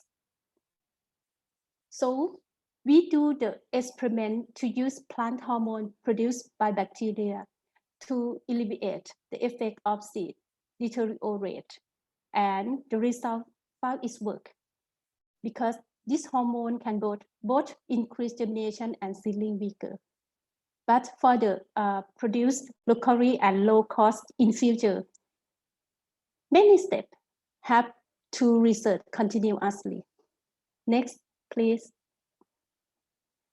Another research is tracing to the effectiveness of the phytoproductants, which are the substance the same that plants can produce inside during the stressful. This substance used to protect themselves from the damage caused by many stress, and we interest about this substance. Next, please. For the list of topics for testing for study, we study about the salinity level and effect on rice growth, effect of different phytoprotectants to alleviate salinity stress in each growth state of rice, and appropriate concentration for use, and finally, how easy to the farmer to practice and use it. Next. Finally, in the agricultural research in the area is not only to concern about the farmer, but the limitations in the area should also be realized. Moreover, the research should to support the self-reliance of the farmer and also promote the sustainability in agriculture as well. Next. In the last, for this research that I present in this webinars, it is the collaboration under the interdisciplinary, not only me. I have my team, this is my team for the research. They come from pure science, they come from the applied science and social science. So thanks all of them, because all of them, we can do a lot of research in the past. And finally, I want to say thank you to the organizing staff faculty of the agriculture, Professor Nur Hidayati and University Islam Malang that invite me to join this webinar. Thank you. The last, please. Okay, thank you, Dr. Pantipa. Wow, I saw all of our presenters today have a big work and very focused and on their field. So the next is answering a question. And I got some question already.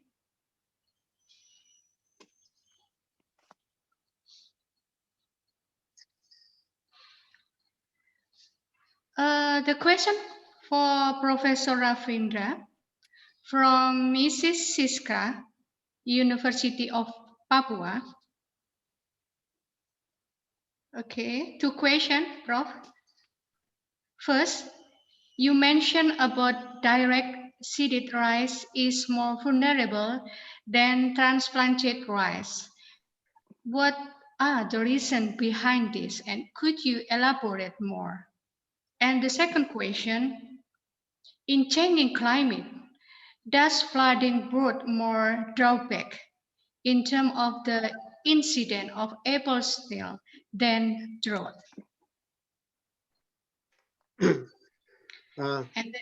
And then, okay, next.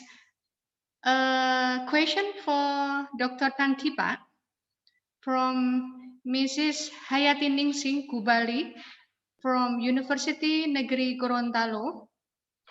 The question is, what microorganisms are used to speed up the composting process beside EM4? And the second, how long does it take to compost?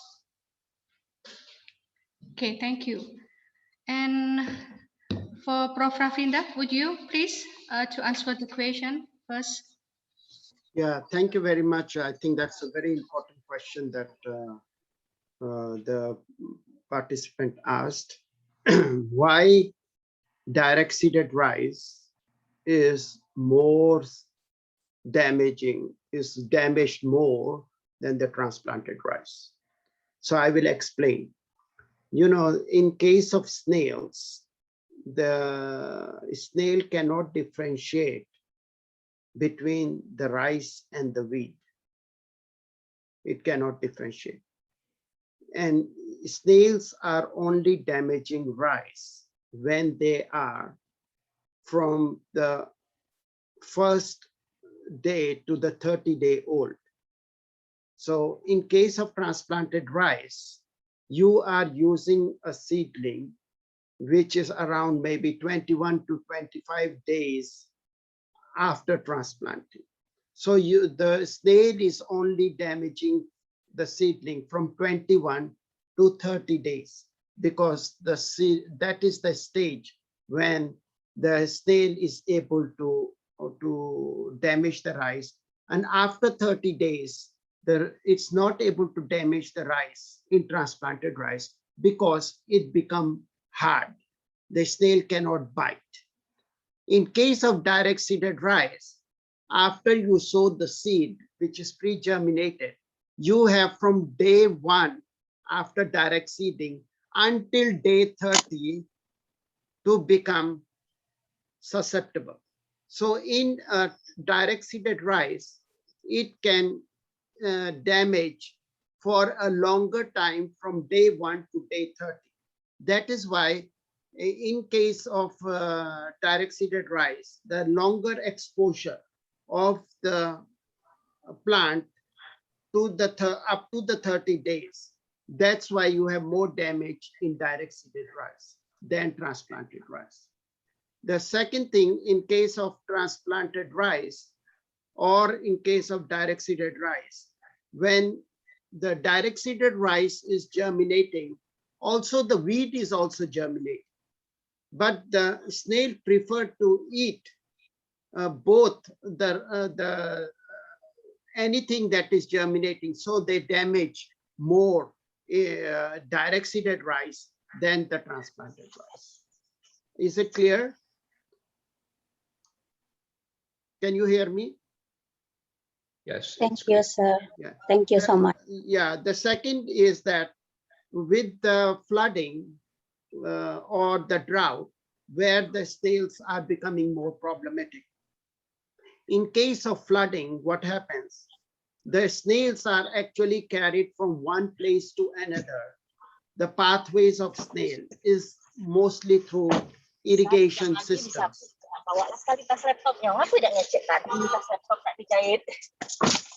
Is mostly through the waterways, or the snails are transported by individuals from one place to another. But in case of flooding, the snails are now able to move with the flood water to new areas. That is why the flooding is causing the new distribution of snails to new areas where the snails have not yet invaded. That's why if you look in countries like Vietnam, China, even now many parts of the Philippines, almost all parts are now infested with snails because of the increased flooding. Now, when it comes in case of drought, you know, snails have very high level of adaptability to different environmental conditions. This is the work that I did as the Japanese Society of Promotion of Science in Japan as an international expert on snail. I work with the Kyushu Okinawa National Agriculture Research Station to looking at what happens to the snail populations if they come from a tropical climate and to a temperate climate. And what I found at the end of my 10 months of my research, day and night, the result was that if I brought of snail populations from temperate to or from the tropical climate and test their adaptability to either drought or high temperatures or low temperatures, what I found out is that the snails are able to survive, overcome extreme climates. In case of drought, there is one positive thing is that when the snails are not able to bury completely inside the soil, the big snails, they are half covered. Either half of them, half of their size is buried in the soil, and the other half of the top is exposed to light. In that situation, you have a very high mortality of snails. Second is, if the snails are too small and they cannot bury inside the soil, those snails also die. That is why in any country, whether it is in Thailand, whether it is in Indonesia, or in the Philippines, or in Vietnam, what we have seen is that right after you prepare the land, you see usually snails of one specific sizes, ranging from 15 to 20 millimeter size, because those are the most difficult snails that can survive different environmental stresses.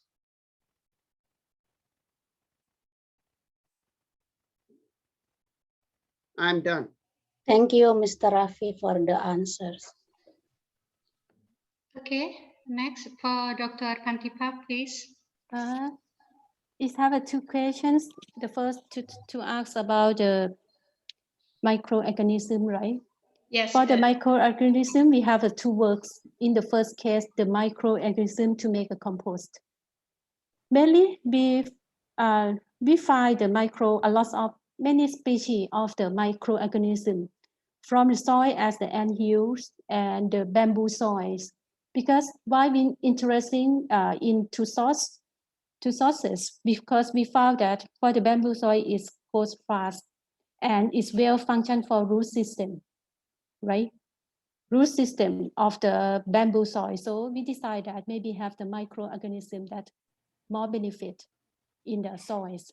And anthill is very important because a lot of anthill in the upland area. So we decided to looking for the microorganism for these sources. And for the in the first case, for to make the compost, a lot of microorganisms to make a compost. But in the second case, for to produce the hormone, we produce the auxin hormone, and we produce from the Enterobacter species.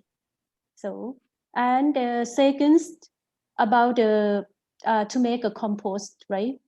That I present in the problems of the area is the farmer have the problem, the first in the out of season, because if you make the compost, that means you have the objective to bring that compost to to add a supplement in the fields before rice planting, right? So that means the duration to make the compost is out of season. So I show you that in that area, less water out of the rainy season. So the condition to make a compost that we decide for the formula. The first, you use less water, and they say in the second, because the farmers out of season is have only the female labor in each household, because the male labor will go outside to go work, maybe in the city. So have the only the females labor. So less water, less labor, and we're looking for the raw material from the area. So for the raw material in the vegetarian farmer, usually it's like a vegetables, it's like a rice stall, so it's raw nutrient. So this is the problems. The condition to make the compost, how use for the method that use the less water but can compose the raw material. For example, mainly is the rice stall in the short time and use the less labor for the females. So we decide we're looking for the introduced compost formula from the many papers that introduced to the farmer around the world, and select maybe 4 or 5 formula and try to do in the laboratory and in the university testing to make a compost. And after that, for example, 2 months, check the complete, which one is complete for composting, and then test the nutrient is ready for use or not. And finally, we select. So it's not the best one, because low nutrient, right? We don't have, for that area, don't have the cow dung manuals. But when we searching for the area, we found that have some farmers for have the goats. So we use the goat dung instead, but use the less of amounts of goat dung, but supplement with the bamboo soils microorganism. And finally, maybe it can help for the physical, soil physical. This is my method. For the thing that I try to represent, why we don't use the outside microorganism? Because one of the problems when you read the papers or the concept of sustainability, microorganism diversity is very important for the area. So we bring the outside microorganism used for that area. Maybe it's like have the competitions. And finally, the microorganism in this area may be decreasing. We avoid to not use anything from the outside, because when the researcher leave, the farmer cannot to do everything by themselves. This is a concept sustainability, and they can do everything by themselves. They can looking for the source of microorganism. They can looking for the raw material by themselves. And finally, they can survive. Although we live, they can survive. This is my concept. Thank you for question. Okay, thank you for Prof. Ravindra and Dr. Pantifa for answering this question from the audience. So may I have a question? Sure. Okay, first for Professor Ravindra, would you give me a brief explanation the challenge in your area now? Okay, and then for Dr. Pantipa, would you please to summarize the strategy to solve the problem in rice cultivation? It's in highland and lowland. Actually, we have the same problem in Indonesia, and the social culture condition also similar. Okay, thank you. Thank you, moderator, Dr. Novi.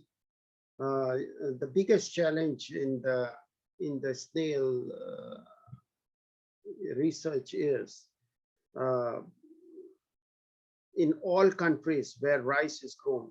Even we work very closely with Spain, where we have problem of salinity, but we also have a serious problem on snails in the saline areas. So one of the biggest challenge I think, and which most researchers now should concentrate, is that first issue is how to manage these snails in the direct seeded rice. So if I'm a young researcher, I will not waste my time in doing research to manage snails in transplanted rice, because in transplanted rice there is no need to apply any molluscicide. So that's the one challenge. The biggest challenge is how to manage snails in direct seeded rice. The second challenge is how to manage snails in flood prone areas, because with climate change we are seeing a lot of flooding happening in many parts of the world, and snails are spreading into new areas where the snails have never invaded. So these snails are not only attacking rice, but they also attack a large variety of hosts. The third challenge is develop technologies, develop safer methods of managing the snails.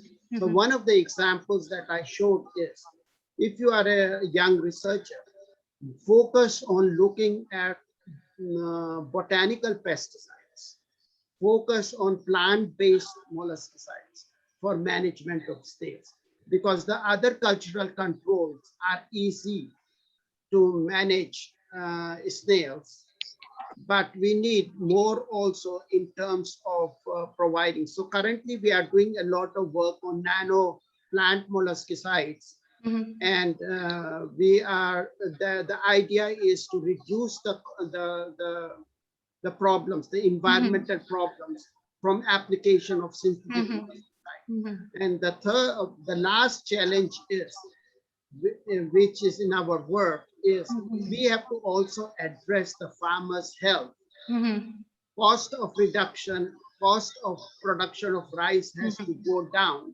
So we have to look at environmental friendly options that the farmers can easily base on. So that's it. Okay. Thank you, Prof. Ravinda. Very clear. I think these challenges will give inspiration for researchers to have an effort to solve this problem. And then for Dr. Pantipa, would you please? You asked me about the strategy to do the Yes. research. Yes. Between difference between the Upland and rice and lowland. lowland. The strategy for my work is step by step. Because it is specific in each area. Yes. Although the upland has many place of upland rice, because in the upland have the farmer, different farmer, different limitation. So first step by step and listening the farmers, because we cannot to conclude in the term upland rice like this, the problem like this, or the lowland rice, lowland area like this. No, we cannot, because the problem can change at any time. Social, policy, climate change. In some case, the farmer don't know they have the limit like this until we do the experiment and try to transfer the technology. And then they tell me that I have the problem like this. So we will know exactly in that time. So why I told that for the researcher, you should to realize for this research, this kind of research is take time. For example, for this year, you not got this foundation, right? Not a scholarship or something like that. You don't have money, but the farmers is waiting for you. For example, you told that you will give some technology for them to solve one, and for this year, you don't have money to do the research, but it's your responsibility, right? To keep everything that you talk with the farmer. So, I mean, the researcher should to rely that what you will do with the farmers. The farmer is a human, right? They don't know about you have the money or not. You don't know. So the step by step, and if you keep in mind that everything that you want to do for solve the problem, so you cannot understand the problem until you see their problem and until they talk with you. In some case, 1 year, the farmer not talk anything with you, maybe 2 years or more year. And then they feel that they believe you, they will talk something to you, and you will know that, oh, exactly the thing that I think is problem is not problem, but it have another problem that's very important more than the first problem. So for solve the problems by use research is also step by step, and you enter to the area is long enough for they trust you, right? They trust you and they can talk something to you, and after that you and the farmer can solve something together. So it's not the strategy exactly is not the strategy that's specific for to do the research in the area. So I can tell like this, step by step, listening the farmer and keep in mind that we want to help them, and everything will success. Although it's not success, know that you try to help them fully. Okay, understand. Thank you very much. So I need your permission I will like to speak in Indonesia so I can give the emphasis the most important thing. So Bapak Ibu sekalian, bahwa jika kita ingin mengaplikasikan teknologi sebagai strategi untuk meningkatkan produksi padi, jadi lakukan semuanya itu bertahap dan kemudian harus terjun sehingga masyarakat percaya. Kemudian dengarkan masalah mereka dan problem dari setiap daerah itu sangat spesifik, selesaikan secara spesifik, dan strateginya sangat spesifik. Itu yang bisa saya tangkap dari apa yang disampaikan oleh Dr. Pantipa. Oke, thank you Professor Rafrinda, thank you Dr. Pantika for answering those questions and for the great presentation. And ladies and gentlemen, we can summarize today's webinar on strategy to manage rice production in limited condition. Admin mohon saya diberi akses untuk share screen.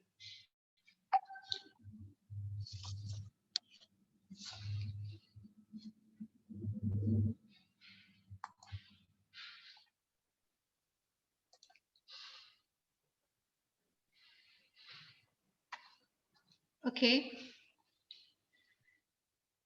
The current challenge in sustainable increase in rice production corresponding to demand, the development of high-yielding varieties resistant to disease and insect and tolerant to major abiotic stresses is essential for producing enough rice under irrigated habitats. However, production is limited in upland and in rain-fed areas and also under limited water availability. Therefore, it is important to work concurrently on both aspects, the development of technology related to integrated crop management and improvement of rice varieties for yield under advised conditions.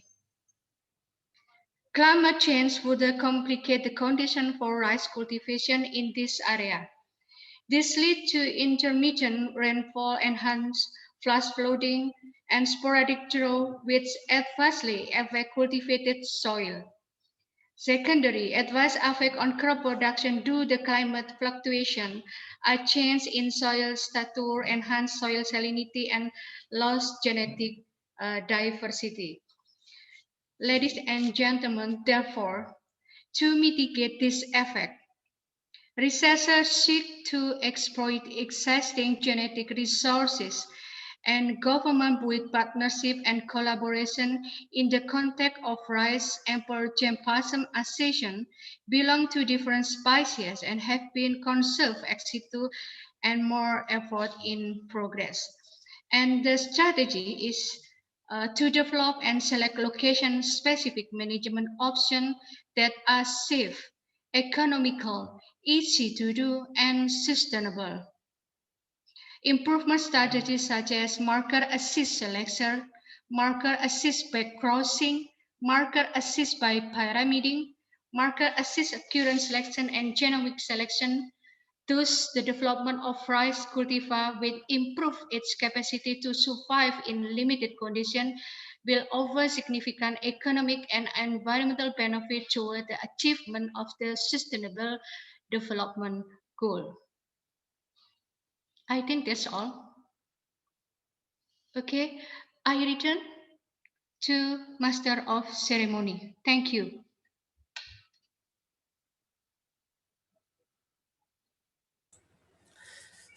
Thank you very much for speaker guest Professor Dr. Ravindra C. Joshi and Associate Professor Dr. Pantipa Na Chiang Mai, and our moderator Mrs. Novi Arfarita, SP, MP, MSc, PhD. I hope this international webinar is useful for all of us. Amin, amin, ya rabbal alamin. The next agenda is closing statement from Dean of Agriculture, Faculty Professor Dr. Insinyur Nur Hidayati MP.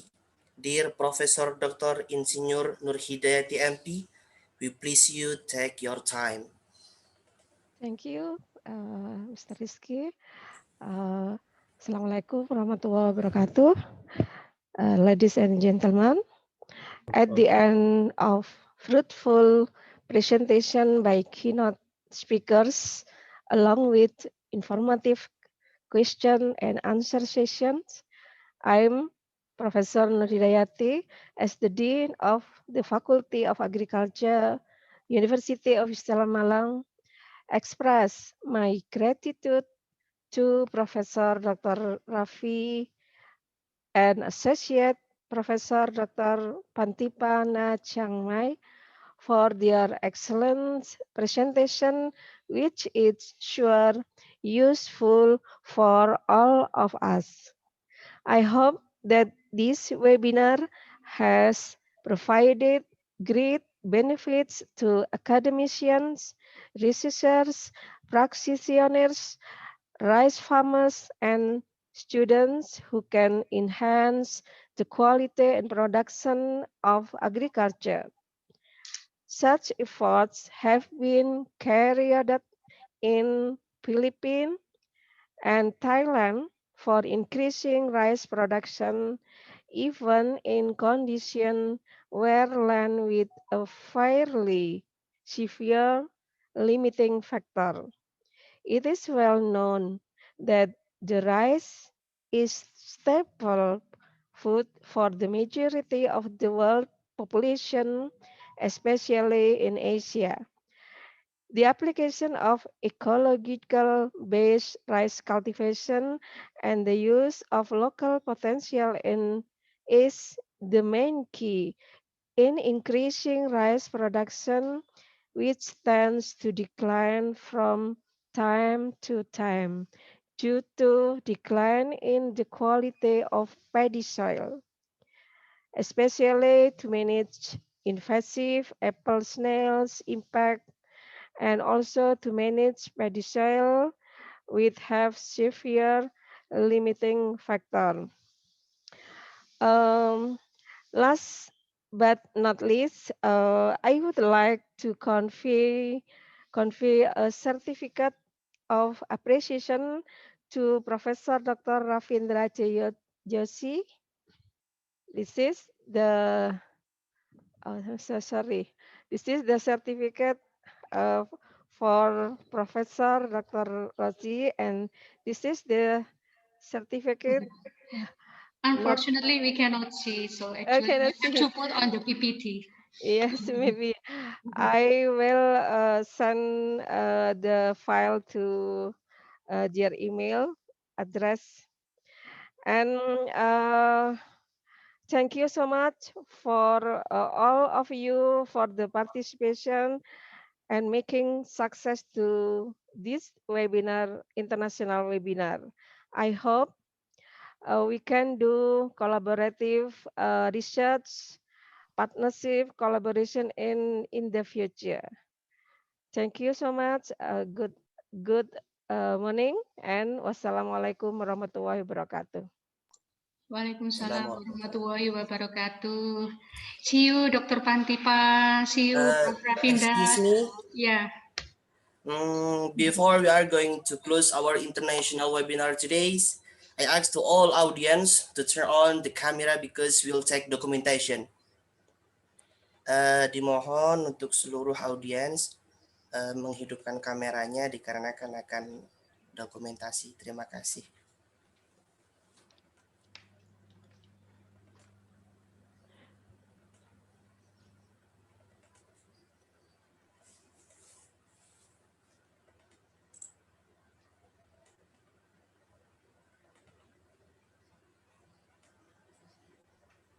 Ready? 1, 2, 3.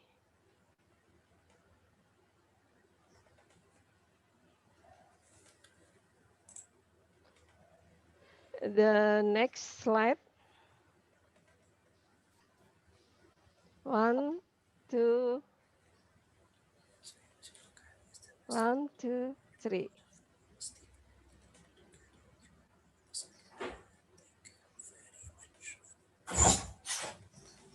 The next slide. because there are 8 slides. 1, 2, 3.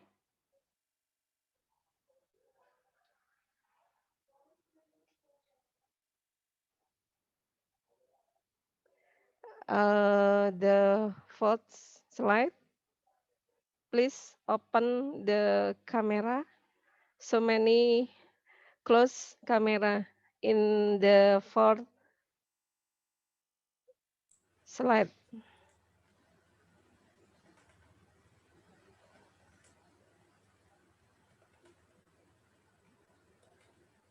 Please, to all audience to turn on the camera because we'll take documentation.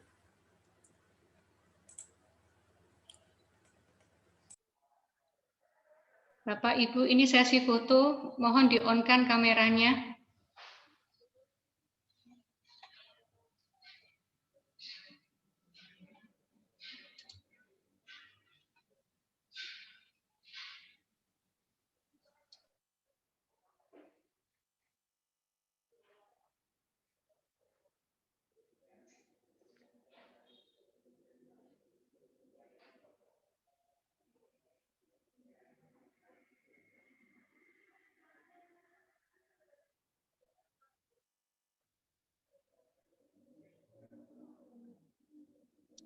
Sudah selesai?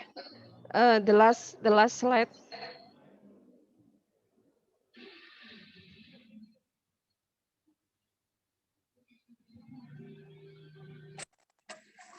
Terima kasih Ibu-ibu. Terima kasih. Ya, sudah.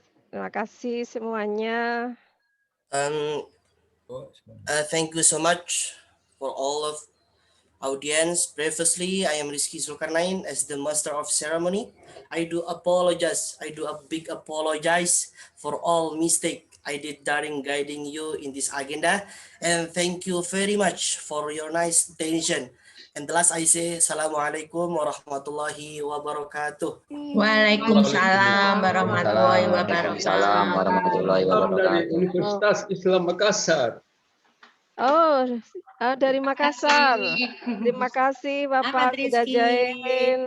Pak Yasin, Pak Universitas Rizky, Islam terima Makassar. kasih tim Universitas panitia. Islam Makassar Dari ya. Kaltim, Bu. Kami dari Kaltim. Oh, dari Kaltim. Iya, Luar Bu. biasa. Terima Terima kasih, Bu. Ya. Ya, terima kasih Sehat semuanya. selalu ya. Ya, terima kasih Iya, semuanya. Bu. Selamat Sampai ketemu lagi, Bu. Ya, terima kasih Pak Darmaji, terima kasih. Bapak Ibu, Assalamualaikum. Waalaikumsalam. Terima kasih Bapak Ibu. Salam dari Papua. Waduh, luar biasa dari Papua ya. Makasih ya. Jauh-jauh. Muhammad Irhamni, Bu, Mojokerto. Oh Terima iya, kasih ini dari Indramayu, Bu. Muhammad Irmani itu alumni ya? Ya, Bu. Oh, alhamdulillah sehat. Waduh, luar biasa ini WPL kita ya. Ya, Bu. Terima Oh, kasih, dari Bu ya. Banten ya. Terima kasih semuanya. Terima kasih dari Indramayu, Bu. Oh, dari Indramayu, luar biasa seluruh Indonesia. Nanti kapan-kapan bisa join webinar bersama-sama. Dari Maros, Sulawesi Selatan. Waduh, luar biasa. Oh, semangat, semangat. Dari semuanya. Sulawesi. Bu Nur. Ya. Solo, Bu Nur. Apa? Salam dari Solo ini. Oh, dari Solo. Oh, PTSI. iya. Iya, Bu iya. Yuli. Terima kasih atas joinnya ya. Ya. Dari Unmer Madiun, Bu. Oh, dari Umar